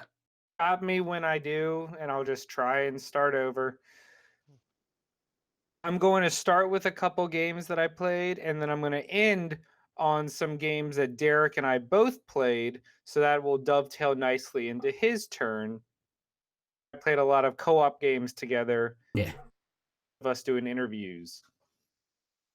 First, I'm gonna lead with what I think might be my biggest surprise of PAX, in that upon some game I've never heard of before, and it ends up just like stealing my heart. This time, the game was a game called Foregone. Now, immediately you see this game, and here's the thing: it wasn't in the indie mega booth, it wasn't on the 6th floor with all the rest of the indies, and it wasn't in the indie mini booth. It was in that weird collection of indie games that was right next to the Borderlands 3 booth. It was a very weirdly played. I stumbled upon it because I looked, and it immediately looked like Dead Cells. Dead Cells is a huge success. It makes sense that some games are going to try and follow suit, but like visually, just think Dead Cells. Action RPG, very Dead Cells-esque, but they said the most beautiful words I've ever heard. It is not a roguelike. Heart grew 3 sizes that bigger that day, because my biggest problem is the roguelike genre. It just doesn't do it for me very much, even though Dead Cells is amazing. So it's a story. It's got a tighter story because it actually has progression. The map doesn't change every time you die. You get progressively stronger. All right, I'm going to do what they say, and I'm going to try and add my voice sensitivity. Try this. I don't know. Maybe this helps. I'm just going to keep talking. Anyway, so Foregone, it controlled so beautifully. It was so responsive. It's more of a sci-fi bend than a fantasy bend of Dead Cells. Basically, if you really like Dead Cells, but you wish there was an actual like story to it and it wasn't a roguelike, you should check out Foregone, because that game really surprised me. Outside of that, I want to give a shout out to Cat. Oh man. Yeah, Finn, you're completely cutting out now. That's weird. I heard him the whole way through there. So sorry, buddy. Can chat? Wait, hold on. Can chat hear me? That's really what matters. They can, because I could hear you through that whole bit there. I can hear you through all that. You're cutting off a little bit at the beginning and the end, but I got the meat of. Yeah, all that matters. Apparently, chat hears Finn fine, so just keep going. They can hear me, so I'm just gonna keep going. Okay, Yeah, fucking go with it, Finn. Go. Shout out to Cat Lady by look at Derek by Rose City Games, the people that made The World Next Door. It ironically, it is a roguelike. Think Enter the Gungeon, but replace everything about bullets with cats, and that's the game. It is a twin stick shooter with cats as your weapons, magical cats. You've got a cat that is your shotgun, but instead of bullets, it shoots out cat kisses. And you have a cat that's in a box because it's shy, and every now and then it just like reaches its paw and strikes somebody. It is adorable. It has an amazing soundtrack, and it was just charming AF. Moving on from Cat Lady, I'm just going down my list. Here's one that was also hidden, but I think if you're a fan of like Earthbound or maybe Super Mario RPG or anything of that nature, just 2D RPGs with a unique battle system, Death Bulge Battle of the Bands was a shocking delight. It has a really unique art style. The soundtrack was awesome. It has really fun visuals and comedy. Like there was this charm to it. There was a lot of humor in the dialogue. The first area of the demo is this forest of muscle trees, and all the enemies. Muscle trees. Yes, exactly. It's your homeland, John. And one of the enemies is a snake that's just a flexing arm called a python. You mean like that? Yeah, exactly. And it attacks by flexing itself and hitting you. And it's a funny ass game. I don't know. The battle system was a really unique take on turn-based stuff. Check out the trailer. It's one of those games that you just need to see. I'm going to do one more before I spill into the games I played with Derek, because I could just go on. I played a ton of games. I will say that Trials of Mana on Switch with the new build, I didn't see any stuttering. The graphics looked pretty darn good to me, and everything felt nice and fluid. And then here we go, Infernax. This not only wins one of my favorite games of the show, but definitely wins Booth of the Show, because it's a game that the elevator pitch was so perfect. It was like, so two of the most divisive franchise games and long-standing franchises is Zelda 2 and Castlevania 2. What if they were good? That was basically their pitch. They wanted to take these two games that they love, that most people are very split on, and just kind of make a game that honored them and did it right. So the game is 8-bit, like Shovel Knight style, but like less so. That's super cool. And it's Zelda 2 meets Castlevania 2, but with like more RPG elements. There's quests. There's the night-day system from Castlevania 2, but that like plays into the story. I've never seen the game, but I can like picture it in my mind just from you describing. I'm gonna type it in because oh my goodness, it was really good. But again, so much of it was influenced by the booth. They had done it up like your grandma's living room from the 80s, just an old like gross couch, an old rocker. They had built a shell around the TV to make it look like an old wooden CRTV, and they were handing out Capri Suns and goldfish crackers to everyone that played. Whoa! Why didn't I didn't know about this. I wanted I could have gotten goldfish crackers and a Capri and Pop-Tarts. John, you can go to the store and buy them. Yeah, but I wanted them in packs for energy. You could have gotten a free Red Bull if you walked outside the front of the convention center. I mean, it's the same thing, right? Dev team that made just Shapes and Beats, that rhythm action game, but it was a surprise. It had a really good action system, a lot of gore. Like the death of these like monsters is just really over the top, and it was just a delight. So, Derek, is it time to talk about the it's time to talk about the beat 'em ups. I'm going to start with the one we liked, but I'm going to end on the one we loved. Yeah. Rage 4. This is a revival that does the core franchise right. Like this is made by it's made by 3 teams together. Like a true successor to Streets of Rage 4. So pretty. Think of it. You're doing the cutting a little bit. That was I'm listening. You were fine all the way up till then. Maybe just go push to talk for the rest of the show, like if that helps, because it's gotta be Twitch's voice detection thing. But yeah, Streets of Rage 4, we played it. It was great. It is I mean, like I like the Streets of Rage games, but like Streets of Rage 4 was good, y'all. It was a really good time. It played extremely well. There's just the right amount of depth to combat. Yeah, I hate Discord too. One of my favorite things about playing Streets of Rage 4, because we had a dev there with us the whole time so we could play and then do our interview, which our interview is live on YouTube. But there's a point where, you know, in these kinds of games, a lot of times weapons and items drop and you can pick them up and hit people with them or throw them. So I picked up this like Naginata and I threw it at a dude across the screen and it hit him and it bounced up into the air and I ran up and I caught it out of the air again. And the developer was like, wow, I didn't know you could do that. You know, he's expecting for it to like hit the ground and then pick it back, but I was just kept throwing it and catching it back out of the air. So I was just Mjolniring with this Naginata, just constantly throwing it at people, catching it out of the air. Finn and I beat the shit out of each other as friends. It was a great time. You know the thing about Streets of Rage 4, Derek, is that like in pictures, I hated the way it looks, but apparently in motion, it looks so good in motion. See, the thing is, and Finn, I don't know if you agree with me, but like I think if you just take a screenshot, it kind of looks like those really ugly like Capcom 8. Like remember that when Capcom did the HD redraw of like Street Fighter 2, and it looked really ugly because it was these really detailed pictures moving in like super limited frames of animation. But like this game moves so smoothly that it works with that kind of weird posterized pseudo 3D art style. In push to talk, is this better? Yeah, it's working perfectly. Far, keep going. It's kind of like Justin's take on Legend of Zelda. The stills of Streets of Rage 4 don't look great. Anything special. Seeing in motion, that's when it really gets you.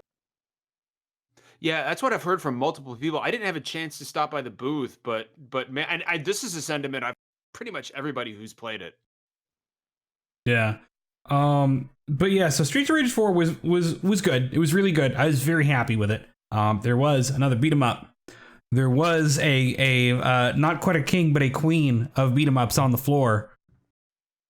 So had one of the River City Girls, baby. I downloaded this Forward today. and I Arc haven't played it System. yet. Oh, it's so good, John. It also has the best intro song. Derek was like, "Let's jump into the demo." Like, not till we finish hearing this fucking song. Yeah. But oh my god, everything about River City Girls is so good. The pixel art aesthetic and the It like looks kind gorgeous. of like anime manga style, like art style. The manga panel like cutscenes are great. Sense of humor, great. Writing, great. Music, fantastic. I want this soundtrack. Acting was really fucking strong too. Like, story that much more like enjoyable. Yeah, voice acting killed. And then like it was just a lot of fun to play and to co-op, and like if you kind of coordinated with your partner, you could just juggle the shit out of enemies, you know, and just knock them around, stomp. Then you'd be over there just like, you know, stomping on the guy together, and you know, if you get if one of you dies, then the other person, like your ghost starts to fly up to heaven, and the other person has to go over and like stomp on your buddy and be like, "Bitch, wake up!" You know, and every time you stomp, the ghost comes a little further down. So you got to stomp on them repeatedly to bring them back to life so that they can keep helping. But That it's game's out like today, isn't it? Yeah, it came out today. So, as Jeff puts in chat, like it's not gonna be for everybody because it does lean very hard on, you know, like a lot of very like super stylized, punky kind of like very anime and manga inspired like tone and aesthetic. And if that's not your thing, if being two delinquent punk high school girls beating up a bunch of other high schoolers and like fighting the fighting the cheerleader squad and you know, a bunch of dudes with big wobbly pompadours is like, it's a very silly game, but I love it. So much depth to the combat, like, and we only played the opening level where we're level 1, but there's every time you level up, you gain more skills, you gain more combo abilities. There's the ability to, if you screen, you can recruit them and then call them in as basically like a summon attack. And also shout out to the Double Dragon cameos that are apparently in the game. Yeah, Bobo was on the TV. Like, it was great. You know who voices them? Aaron and Dan from Game Grumps, apparently. Are you fucking kidding me? Yeah. Ego Raptor voices one, and then the dude from Ninja Sex Party voices the other. And they remodeled them to look like both of them, too. It's phenomenal. Danny Sexbang is my spirit animal. But that is another subject. Anyway. But yeah, it was good. River City Girls was so ProZD's in fantastic. It's so good. It's so funny. It's very silly. I think you know, it's not necessarily going to be for everybody, but like there's a good chunk of the gaming population that I think this game is going to target very, very hard.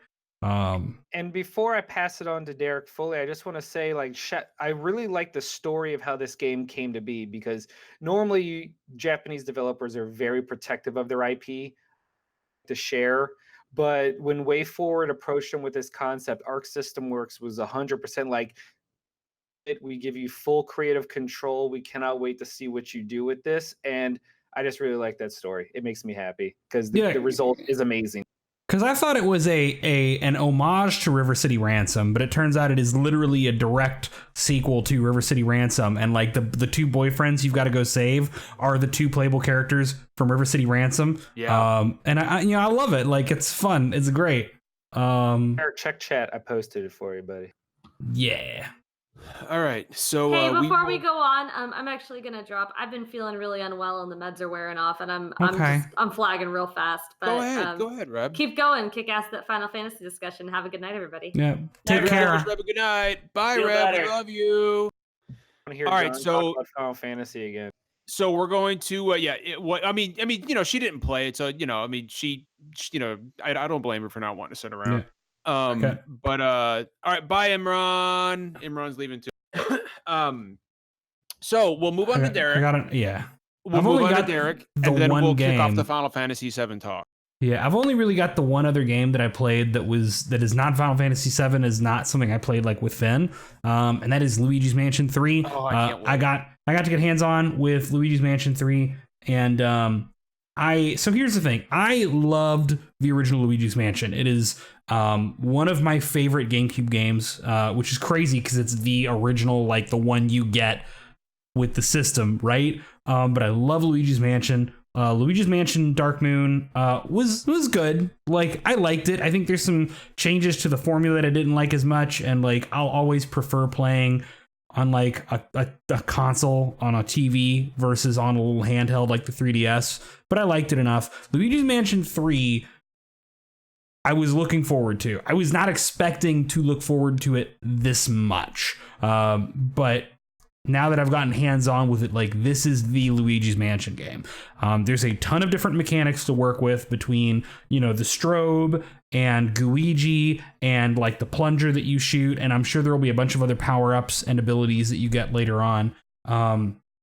Exploring through the demo, which went through like a couple different rooms with puzzles in each one and then a boss. You know, the puzzles in each room were like pseudo involved. Like, there are actually puzzles in each room, and the previous two Luigi's Mansion games did not always have that much in terms of like in-depth puzzles. They had like room elements that you could interact with, but not often things where if you messed with this thing, it made another thing happen that you needed to happen so that you could get to this other third thing that made the way through open up. So each room was like a self-contained puzzle, and I liked that. The boss was very fun and was not like super easy. Was that the knight on horseback I saw? Yes. Okay. Yes. He wasn't like super easy. You did have to actually kind of think through what you're doing, because basically he would like rev up and charge at you. He'd run around the arena a few times and like arrows would shoot at you, and then he'd rev up and charge at you. And there's a very brief period of time where you've got to flash him with your strobe that actually stuns him. And then you've got to plunger his armor and then grab him and then slam him around. But like it took some time to figure out like, oh no, I'm seeing him stopped, turning towards me, getting ready to come. I've got to turn, aim at him, start charging up the strobe, and then release it at that specific time, which is a fairly tight window. Oh, hi, Twiggy. So it was good. It was a good demo. I'm very much looking forward to Luigi's Mansion 3 in a way I was not before PAX. So I am so fucking excited for that game, dude. It was good times. All right. So Okay, now, can I talk about one? I want to talk about one thing before we go into, you know, Final Fantasy VII will probably like cap the night out. There is one big game that none of us were able to go hands on with, but we heard a ton about from a bunch of people, and that is Square Enix's Avengers game. right. Yeah. It was playable behind closed doors for, you know, the press. And look, like, y'all know me. I grew up on Marvel comics. I'm a Marvel stan. Like, I want this game to be good, but it's been looking pretty rough. Every person who's gone hands-on with it has come out saying, holy shit, this game is so much better than it looks. Apparently, the combat feels much weightier and just feels better than it looks in the videos. There's a good chunk where you're in like kind of a semi-open world area, and you actually have like objectives and missions to complete, so it's not all scripted linear hallway segments like you saw in that was it GDC, right? That they anyway, that big long video. Gamescom. It was Gamescom. Thank you. Yeah. But yeah, so that's very interesting. I'm very curious about putting my hands on it, because everybody was impressed by that game. Yeah, I heard nothing but universal praise for it. And that's coming from a lot of people who said it didn't look good before they put their hands on it. Yeah, because like I've been real worried about that game. I have seen nothing that has gotten me excited about it, and I'm a huge Marvel fan. I was talking to I think it was Josh Silverman, because he was one of the ones who got to play it, and he said they know they fucked up. They know people aren't high on it. They know it didn't show well at E3. They know they have a messaging problem, that nobody knows what the hell the game actually is. He was assured that they're working on all that communication, and they're trying to get marketing and the dev team kind of on the same page to come out with like, to actually show people like how good the game is. So. Yeah, and like Tom Johnson actually got the, and I'm sure several other people did, but you know, Tom was with us most of the time. Tom explained the setup of the game, because that's another thing where we've been like, what's the difference between single player and multiplayer? So the single player is linear story, like episode 1, episode 2, episode 3, episode 4. You're given a character, and it may be a linear mission, or it may be more of like a semi-open area where you've got to complete like a set of he kind of described it as like the different semi-open areas being kind of like how Metal Gear Solid 5, you drop down in like a couple of maps where things are happening. And then the multiplayer is different. The multiplayer is where you have like the set of crafted like multiplayer missions where you can pick, you know, from X set of characters, and you know, the 4 of you pick between these few characters to play as for like that mission. So there is a dedicated story mode that is like longer and more specifically handcrafted, and then there is like the open-ended like combat missions that are multiplayer that kind of tie into the story but are not a story mode in and of themselves. So one thing that I did think was kind of funny about that game is they actually today released a trailer for an alternate costume for Captain America that's in the game. Because everybody hates the default costume and for it's really Cap so bad. much. The default costume is really bad. Yeah, they showed off like the Secret War costume today. It looks real good. Oh, cool. Yeah, I love the Secret War costume for Cap. Tom was saying that that Captain America looks like a dude with a Blue Lives Matter sticker on the back of his car. Yeah. He looks like somebody that plays a lot of airsoft that decided to do some cosplaying. Yeah, he looks like he votes was the Tom Johnson description. But yeah, so I just want to talk about it's a big game that's coming up soon, and even though none of us got to put hands on with it, we learned a lot about the game at the show from other journalists, and I think that's important because this is like one of the biggest games of next year. And the messaging on it is really mixed right now. And like, we have reason to be cautiously optimistic. We need to see more. We probably want to put hands on it, but like, hope is not lost. All right. So now the big boy. Now let's talk about some Final Fantasy VII and hands-on time with it. And in the spirit of Final Fantasy, I tell you that I've got You're gonna cast Meteor. My big squishy cactar lad here. I gotta tell you, look at this. He is so comfy and soft. Like I want to hold him forever. Like Finn, what you got? I've got it. He's dude, this thing is so good. Go to the Square Enix store and get yourself a chunky cactar, because man, this lad is just comfortable. So Finn, what you got? So Final Fantasy, Finn, you got your hand up? Go ahead. I wanted to humbly request to start this section off. I'm fine with that. Go ahead. The only reason that this is a little more surprising coming into this, I don't think it's any surprise that I am fairly down on Final Fantasy VII overall. I think it's a Final Fantasy game, but nowhere near the claims it to be. This demo going, holy fuck, I need this in my life. This is the truth. John, please take over. Go. Boom. Yeah, Finn, you're cutting out pretty bad. Man. I heard the point of it. Yeah, in fact, I'm actually going to kick it over to Jeff. I want Jeff to kick this off.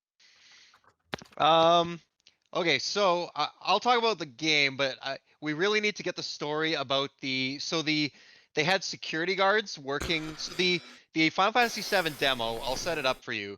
You go to a train station and you get your ticket, and then they take you into a fake train station. It's got a bunch of video screens all around. It's got departure times for all the different trains, and it's got like a Shinra propaganda video that plays. It's like, welcome to Shinra Power Company, and it has a beautiful, beautiful shot of the city. It looks in engine, and I can't confirm if this is actually from or in the game, but if what we see, the glimpse of the city, is the scope of the explorable area, this is absolutely beyond what I expected. The streets are packed with people and cars moving around. But anyway, so they bring you into the train station, but the security guards they have working outside the demo are dressed as Turks and fully in character. And they had a good time with Finn and Derek, which I'm sure they'll tell you about. But yeah, so Jessie comes on the screen. She kind of interrupts the Shinra video and gives you like a breakdown of your mission, kind of walks you through the gameplay mechanics and stuff like that. And then they take you out, and it's probably about a half-hour demo. It's the Scorpion machine boss fight that we've seen before, so it's nothing new. But to get hands-on and feel it, I thought Final Fantasy 15 combat was fine, like it was fun, but a little toothless. It never really felt good to me. I didn't feel like my hits had a lot of impact. Everything in this game feels like it should. Like when you're juggling people in the air with Cloud's Buster Sword, it feels good. When you hold down square to just light them up with Barrett's gun, and you get the little bit of rumble feedback, and then he has like kind of a finisher where it just creates a bigger explosion. Yeah. You get that bigger rumble. It feels good. It just, oh man. And like the boss fight, they've added so many small mechanics. There's banter between Barrett and Cloud. I don't want to talk about all of it, but yeah, I'll let Derek or Finn chime in. The game is beyond what I expected, and I had high expectations. Beyond what you expected. Oh, yeah. Brandon, you're not fucking ready for this, dude. No, you're not, dude. No, you're not. Like, so you gotta remember, me and Finn are in the same place. Like, for me, Final Fantasy VII is somewhere in like, somewhere like a little bit below the exact bottom half mark. It's close enough to the middle, I guess, but like I don't really care for Final Fantasy VII that deeply. The Final Fantasy VII Remake is currently my most anticipated game of next year. Easily. I'm sure that there are games that will be announced, and like Nintendo will have things because I'm a Nintendo stan, but like the FF7, like, holy, I don't care that this is a fraction of a game. I don't care. Like, this is good. The fucking boss fight against the Guard Scorpion. Like, Brandon, in OG Final Fantasy VII, it's your standard, JRPG fight. In this, there's fucking tactics. You have to take cover. So my reaction when they were showing the trailer thing at E3 was, he's climbing on the walls. Like, yeah, it's ridiculous. Like what they've done. Yeah, it is. I mean, it is. So I can't. Like, I was fucking overwhelmed with just how fucking epic the first. And Brandon, the fucking remix of the boss music. Yeah, see, you guys have heard so much more of the music that like that's what. Oh, it's so, dude. Like when you're walking through this, when you're walking through the, react. And like you hear, it's like it's an orchestrated version of that classic, like really, really dour music. Yeah. Just oh my god, dude, it's so fucking. Dude, I was flipping out the whole time. I couldn't stop smiling. Justin's got a question. Gets closer every month. So, do you guys kind of think that it seems like maybe the splitting it up into multiple games, like, it might be a good approach because it allows some of the stuff that might have been smaller moments to get a whole lot more attention. Because honestly, I don't know if they would have gone that hard on the fight with the Guardian Scorpion if it was just I think they're going to get a lot more of Jessie and the rest of Avalanche. I think they're going to expand a whole lot of mid. Yeah, I agree. And like, can you hear me? Because I wanted to say just one thing. Oh yeah, it really impressed me with how fluid changing characters was. Yes, it's instantaneous. Like it's just boop boop. Yep. Fantasy 15's or Kingdom Hearts 3's battle system, right? How can you build up an ATB charge by just mashing square for quick attacks? That's when everything changes in the game's like phenomenal. Because you'll press X and then suddenly everything freezes. All of your tactical abilities pop up. You can switch between items, magic, or abilities. Become so tactical, switching between your characters, figuring out when to cast a spell, when to use an item, because every single thing still takes one whole charge. You can't just. And so you'll be Barrett, and you'll pick like his bullet rain ability, and then you'll immediately switch to Cloud and use his triple slash ability, and they'll two just go at it, and everything will explode. And then as you take damage, you'll build up your limit bar. It goes off. That's when Final Fantasy. It was just I fucking did the cross slash, and I almost shit my pants with how awesome. They're changing it because Braver is a regular ability. You can do that at any time with an ATB charge, but Cross Slash is a limit break. So I'm intrigued to see what other tweaks. Yeah.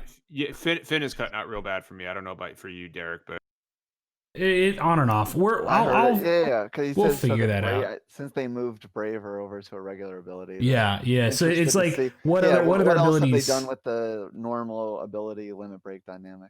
Yeah.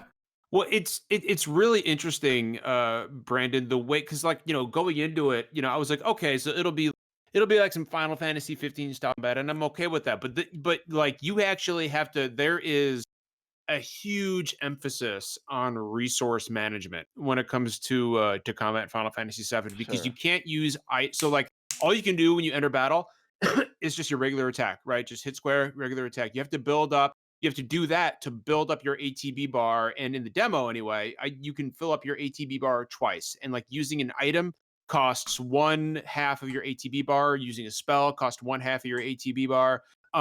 So to do anything, you've got to keep. Well, there are some that use 2. Yeah, exactly. Yeah, like I think your limit breaks use both. Okay. Oh, limit breaks do use both? I didn't know. I think so. I can't remember offhand. I don't know. Your limit break, you have a separate limit break meter. That's what it is. But aside from your ATB charges, bar, and that builds up over a longer period of time. And the only limit break I saw in there was cross slash, but it looks fucking dope. As you take damage. When there's so much weight behind his cross slash too, like it's like the way the camera just kind of like freezes for it, like it like shakes and like you can feel it. And by the way, Brandon, like it needs some TLC when it comes to like running, because there is some chugging there. I'm gonna be playing it on a regular ass PS4. Yeah, so like, well, I'll tell you this much, like I'm confident they'll get it worked out. Because it looked, and Jeff and Derek and Finn, correct me if I'm wrong, but it looked like it was trying to hit 60 frames a second most of the time. And I would because I never tell the difference. It never. Yeah. It looked so like there's kind of two part. The opening where Cloud's on the train, the opening cinematic where he jumps off, that was definitely running unlocked and hitting 60 at times. The entire playable section, I never felt it was running much higher than 30. Yeah, I think it's just that it runs very smoothly. It's got pretty good frame pacing, so it's 30, but it's a good smooth 30. I don't think it was running 60. I don't think it was running like high and kind of wavering. I think it was at a good stable 30, which is better than running unlocked and jumping all over the place, to be honest. Because haven't Square's like past few games had like Final Fantasy 15 has a big frame pacing issue. It does. Kingdom Hearts 3 is uncapped. So it's kind of all over the place. So I did think it felt a little rough. It wasn't like drops in combat or anything. I did feel panning the camera didn't feel right. So there might have been a little bit of frame. It almost felt like just I don't know if you know, like Bloodborne or Destiny originally had an issue where panning the camera. Exactly what you mean. It's like skippy a little bit. Yeah. It's the sensitivity's weird and the motion blurring's weird. Finn, you have a feedback? That more than frame rate. Yeah. Okay, Finn, I love you, Finn. It's a pleasure to see all of you at PAX. Love everyone in chat. Saki bless. Saki bless.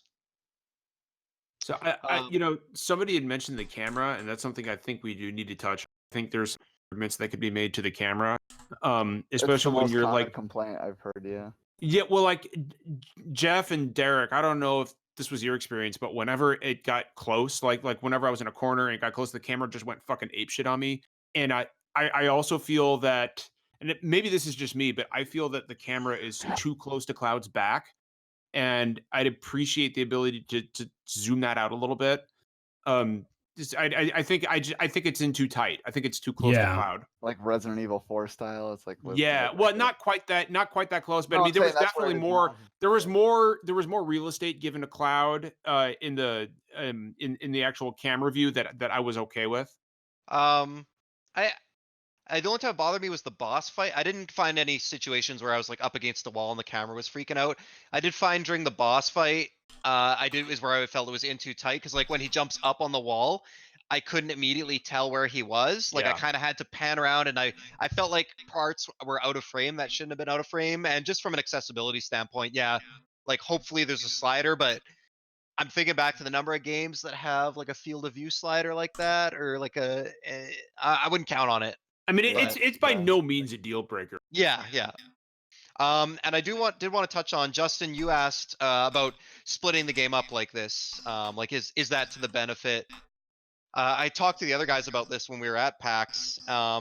And one thing that took me aback was the added detail, like, the original Final Fantasy VII, there's no emoting from the faces, right? Yeah. No voices. There's just a shot where Cloud's planting a bomb, and they're teasing, they've got a little feather falling beside him, so, they're teasing. But he gets like a look on his face, and even just this little like look of concern and panic, like that extra bit of emotion is really going to help sell the game. And it kind of got me thinking too, like having this all set in Midgar, you're going to blow everything up, spend more time with all these characters, and without spoiling anything for everyone, Biggs and Wedge and Jesse aren't in the game for an extended period of time. And actually, even though Final Fantasy VII is a super long game, a lot of parts of it are really rushed. I'm going through it on Switch. I'm like, wow, this just fucking clips along. Like an hour later, you're in the next town. Yeah. So I think having more time to breathe, and especially because Midgar is like 5 hours out of a 60-hour game for if it's your first playthrough. It's a very small percentage, but when I think back to the game, half of my memories are from Midgar. It's a very memorable location, and I think this is the right place to expand on, and I think it's going to help you connect with the characters and help build up that story a lot better. Yeah, Jeff, I'm sorry, Justin, real quick, Justin. What they're saying, Jeff, is that like this Midgar episode is supposed to be like the length of an actual JRPG on its own, right? Yeah, whatever the parts are, they're all supposed to be a full-length RPG. So like I'm guessing that's like 30 to 40 hours, but yeah, because I remember I was talking about this with a couple people, and like we realized, when we were talking about it, like whenever the topic of Final Fantasy VII Remake came up, we realized we only had ever pictured Midgar. And Midgar being fleshed out. So like I really don't have a problem with it being with them giving it this much care. I'm really interested to see how the rest of the game goes. Speaking of fleshing things out, another thing, Brandon, that is super interesting and that I picked up on right away was that there's a ton of expository banter between Cloud and Barrett while you're running around the Mako reactor. Like they'll just like talk to each other and like complain at each other, and the writing is really good. It's really good. Derek, sounds like you have a similar opinion. Yeah. Oh, I mean, like, there's just a lot of personality to. I mean, like I said, the interplay and the dialogue that happens just walking around. I liked. I mean, look, like Square is first in class when it comes to presentation, and it's nice to see that applied to Final Fantasy VII, which is a game that sorely needs a presentation overhaul. I just like that demo was so good, and the biggest thing for me was I've seen too many times where a game that, especially like a Square Enix, like Final Fantasy, Kingdom Hearts, whatever, like kind of game, looks like some shit you can't even imagine playing. And then when you get your hands on it, it doesn't really feel as good as it looked in those gameplay trailers. Like they're really good at faking it, is unfortunately the best way I have to say it. I mean, that was the entire story of Final Fantasy 15, like right up till the end. Right. I mean, like, and I liked Final Fantasy 15, but there's no denying that, like, getting your hands on the reveal trailer where they say that Versus 13 is now 15, like none of that is in the final game. Yeah. But even like watching gameplay trailers of the final game of Final Fantasy 15, like once you play the game, you realize like it does not play as fluidly or feel as good as it looks in those trailers, and it's still a good game, but and that's what I think I was expecting out of the Final Fantasy VII Remake, because I was like, well, this looks good, but like, I know what Square can do, and they're really good at cutting good trailers with very pretty combat that don't feel like that when you get in there, and it played, I mean, beautifully. Like I want every Final Fantasy game that I care about remade in this engine. I want this to be the core. I want this to be the new ATB gauge that was used for like 4 all the way up through 9, right? It has the potential to be the best combat in the entire series. Yes, this needs to be the blueprint for combat and gameplay in every Final Fantasy game they make going forward until they think of something better. I say that as somebody who is a big fan of Final Fantasy 13's combat paradigm system. I know that opinions are divided on 13. I personally love it. But I don't think anybody will deny that 13 nailed the combat. As of right now, it has the best combat in the series. I don't feel that way anymore. If there is a not just like I have never seen such a successful blend of action and tactics in it, in an RPG like this. And Steve, my man in chat, thank you for the sub, buddy. I've never seen anything like it, and I am so like, we still don't know how summons are gonna work. Yeah. Like I mean, there's so much more that we don't know. Yeah, that's the thing that really struck me is, I know they showed us the ATB menu in all the gameplay demos and stuff, but they were very clearly showing that off, and I didn't expect it to be as big of a presence in combat. But the combat is basically 50-50 mashing square to do attacks, and half your time is basically spent in the menu. I was bringing up the menu probably every 10 or 15 seconds. Yeah. I really like the sound of like how they've managed to blend it as an action game, but keep elements of ATB in there. It sounds like a really, really good solution. Well, and the other thing is to kind of like expand on what Jeff was saying, especially for Brandon, like in the boss fight against the like if you try to hack your way through that, you're gonna die. Like you can't. Yeah. Like there's no health is powering your way massive. through this. Yeah. You absolutely like have to use lightning. Yeah, and it's so, oh man, the stagger mechanic is so good. So like you can, as you attack the boss, like you build up like a stagger meter, and then he becomes staggered, basically like weakened, and then you could just fucking go to town on it, and that's when it feels really good. You go into Cloud, you've got 2 ATB charges, you select triple slash, then you quickly jump to Barrett, open the menu, like everything's still paused, you go and you select one of his like big shot or one of his special abilities, or you go into his magic and select Thunder, and then like you kind of exit out, and then both characters just unload on this boss, and the effects and the feedback, and it's so fucking satisfying. Oh, that sounds so good. Yeah, it is tremendously good in every way. Like even if you ignore the ATB gauge and bar and actions, like there's a competent, it's a competent like basic but good action game. Yeah. That has character switching and also that ATB gauge with a bunch of extra abilities and mechanics locked behind it, and it just works out super well. The boss design was good. The fact that you went from like beat him up and stagger him and just deal damage till he hits a certain point to activating the shield where you've got to get one character in behind and go after the one exposed weak spot to break the shields down, to okay, well now you're at the phase where you've got to every so often hide behind the debris to avoid the charged up super laser attack. Like the actual encounter design was very, very good. And apparently at TGS, Derek, we're gonna get our first look at the Turks. Okay. That's so soon. Oh, I already got my first look at the Turks. We're gonna get our first look at the in-game Turk. Okay. Derek, I'm interested. You got to tell that story now, Derek. You got to tell that story. So we're running up on time here, but okay, we don't really have much else to say about the short demo we got to play. But like, I got one funny story. I don't know what the fuck you're talking about. Well, we're at hour 3. We're about to start. So I do want to say one more thing. Okay, this is for Justin. Actually, Justin, I played Doom Eternal. Nice. You played it on Stadia, didn't you? I played it on Stadia. That's where it was. Weird. So because I'm very excited about Doom Eternal. Not so much the Stadia version. It's exactly what you want. It's exactly what you want. Good.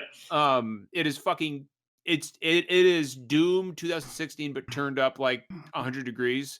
Perfect. It like the game it opens up with a Doom guy walking through like this crowd of soldiers. And dude, he's just so rude to all of them. It's fucking like he's I think I've seen the clip that you're talking about. So like there's a scientist sitting at a desk and he's got a key card around his neck and he goes and he grabs the key card and like drags him on his rolling chair to the door and like scans the key card. And it's fucking great. But rude Doom guy is best.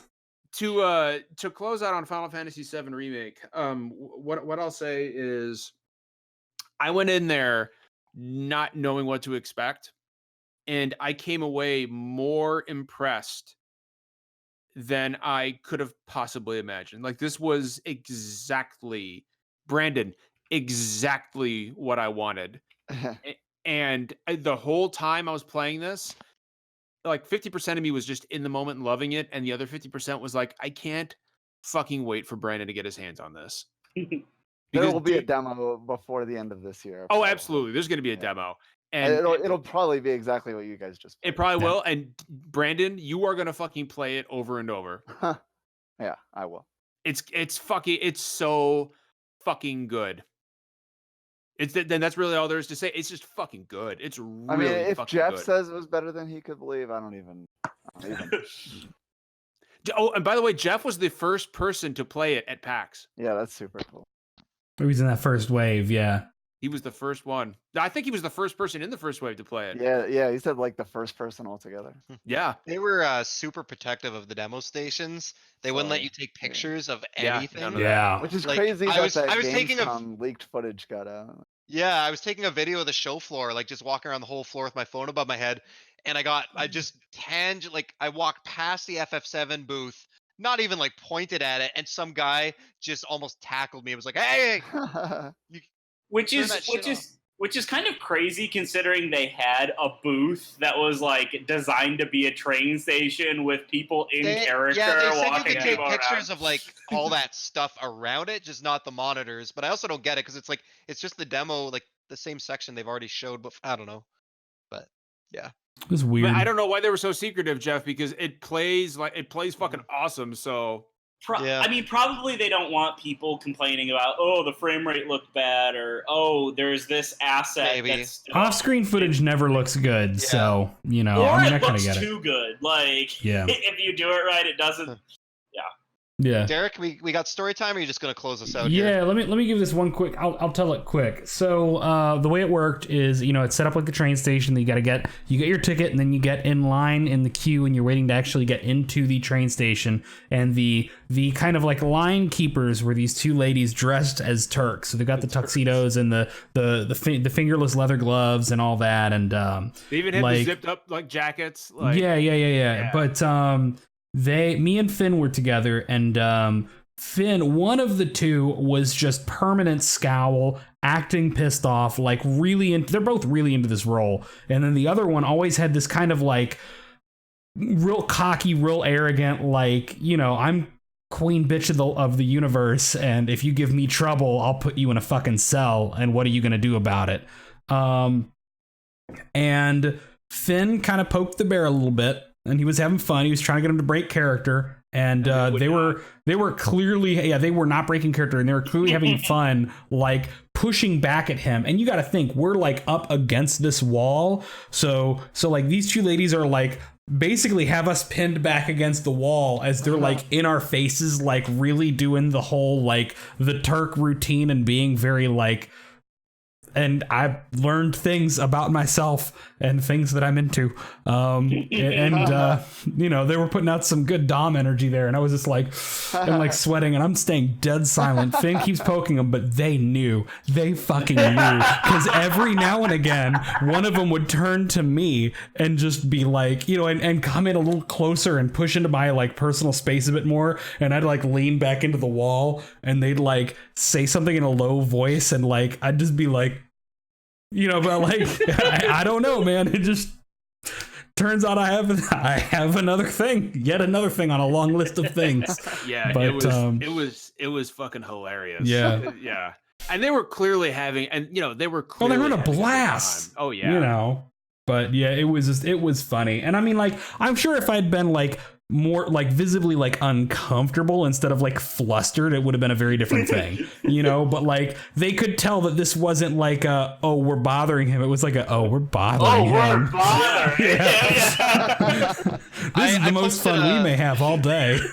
I posted a link to a photo of them in the Twitch chat, and one of the first replies says, I gotta give props to the lady on the left. She interrogated me and another guy for 20 minutes straight for info about Avalanche. Yeah, it was stressful trying to improv for that long with a straight face. I had a weird experience. Like I was just standing in line, and if you look at the link that Jeff dropped in the chat there, the one on the right approached me, and I guess Finn had pointed me out to her.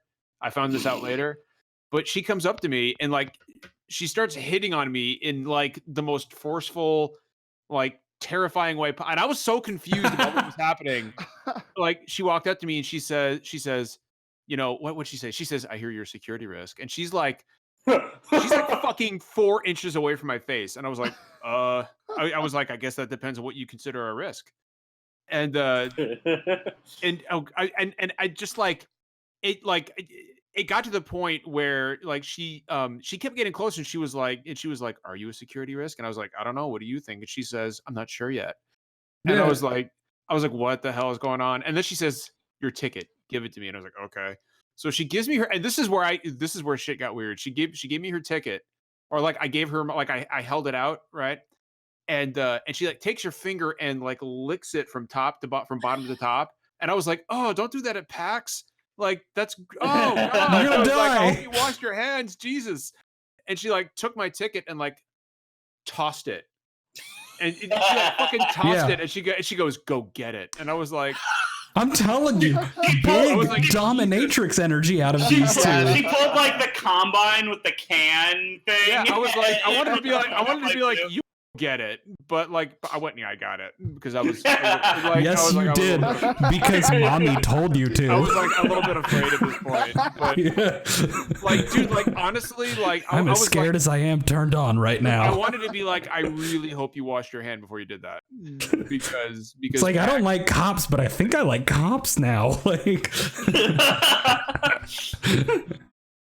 Yeah, I don't know, man. But anyway, so that was a big part of the line. It was hilarious, and it helped make the like hour-and-a-half long wait bearable.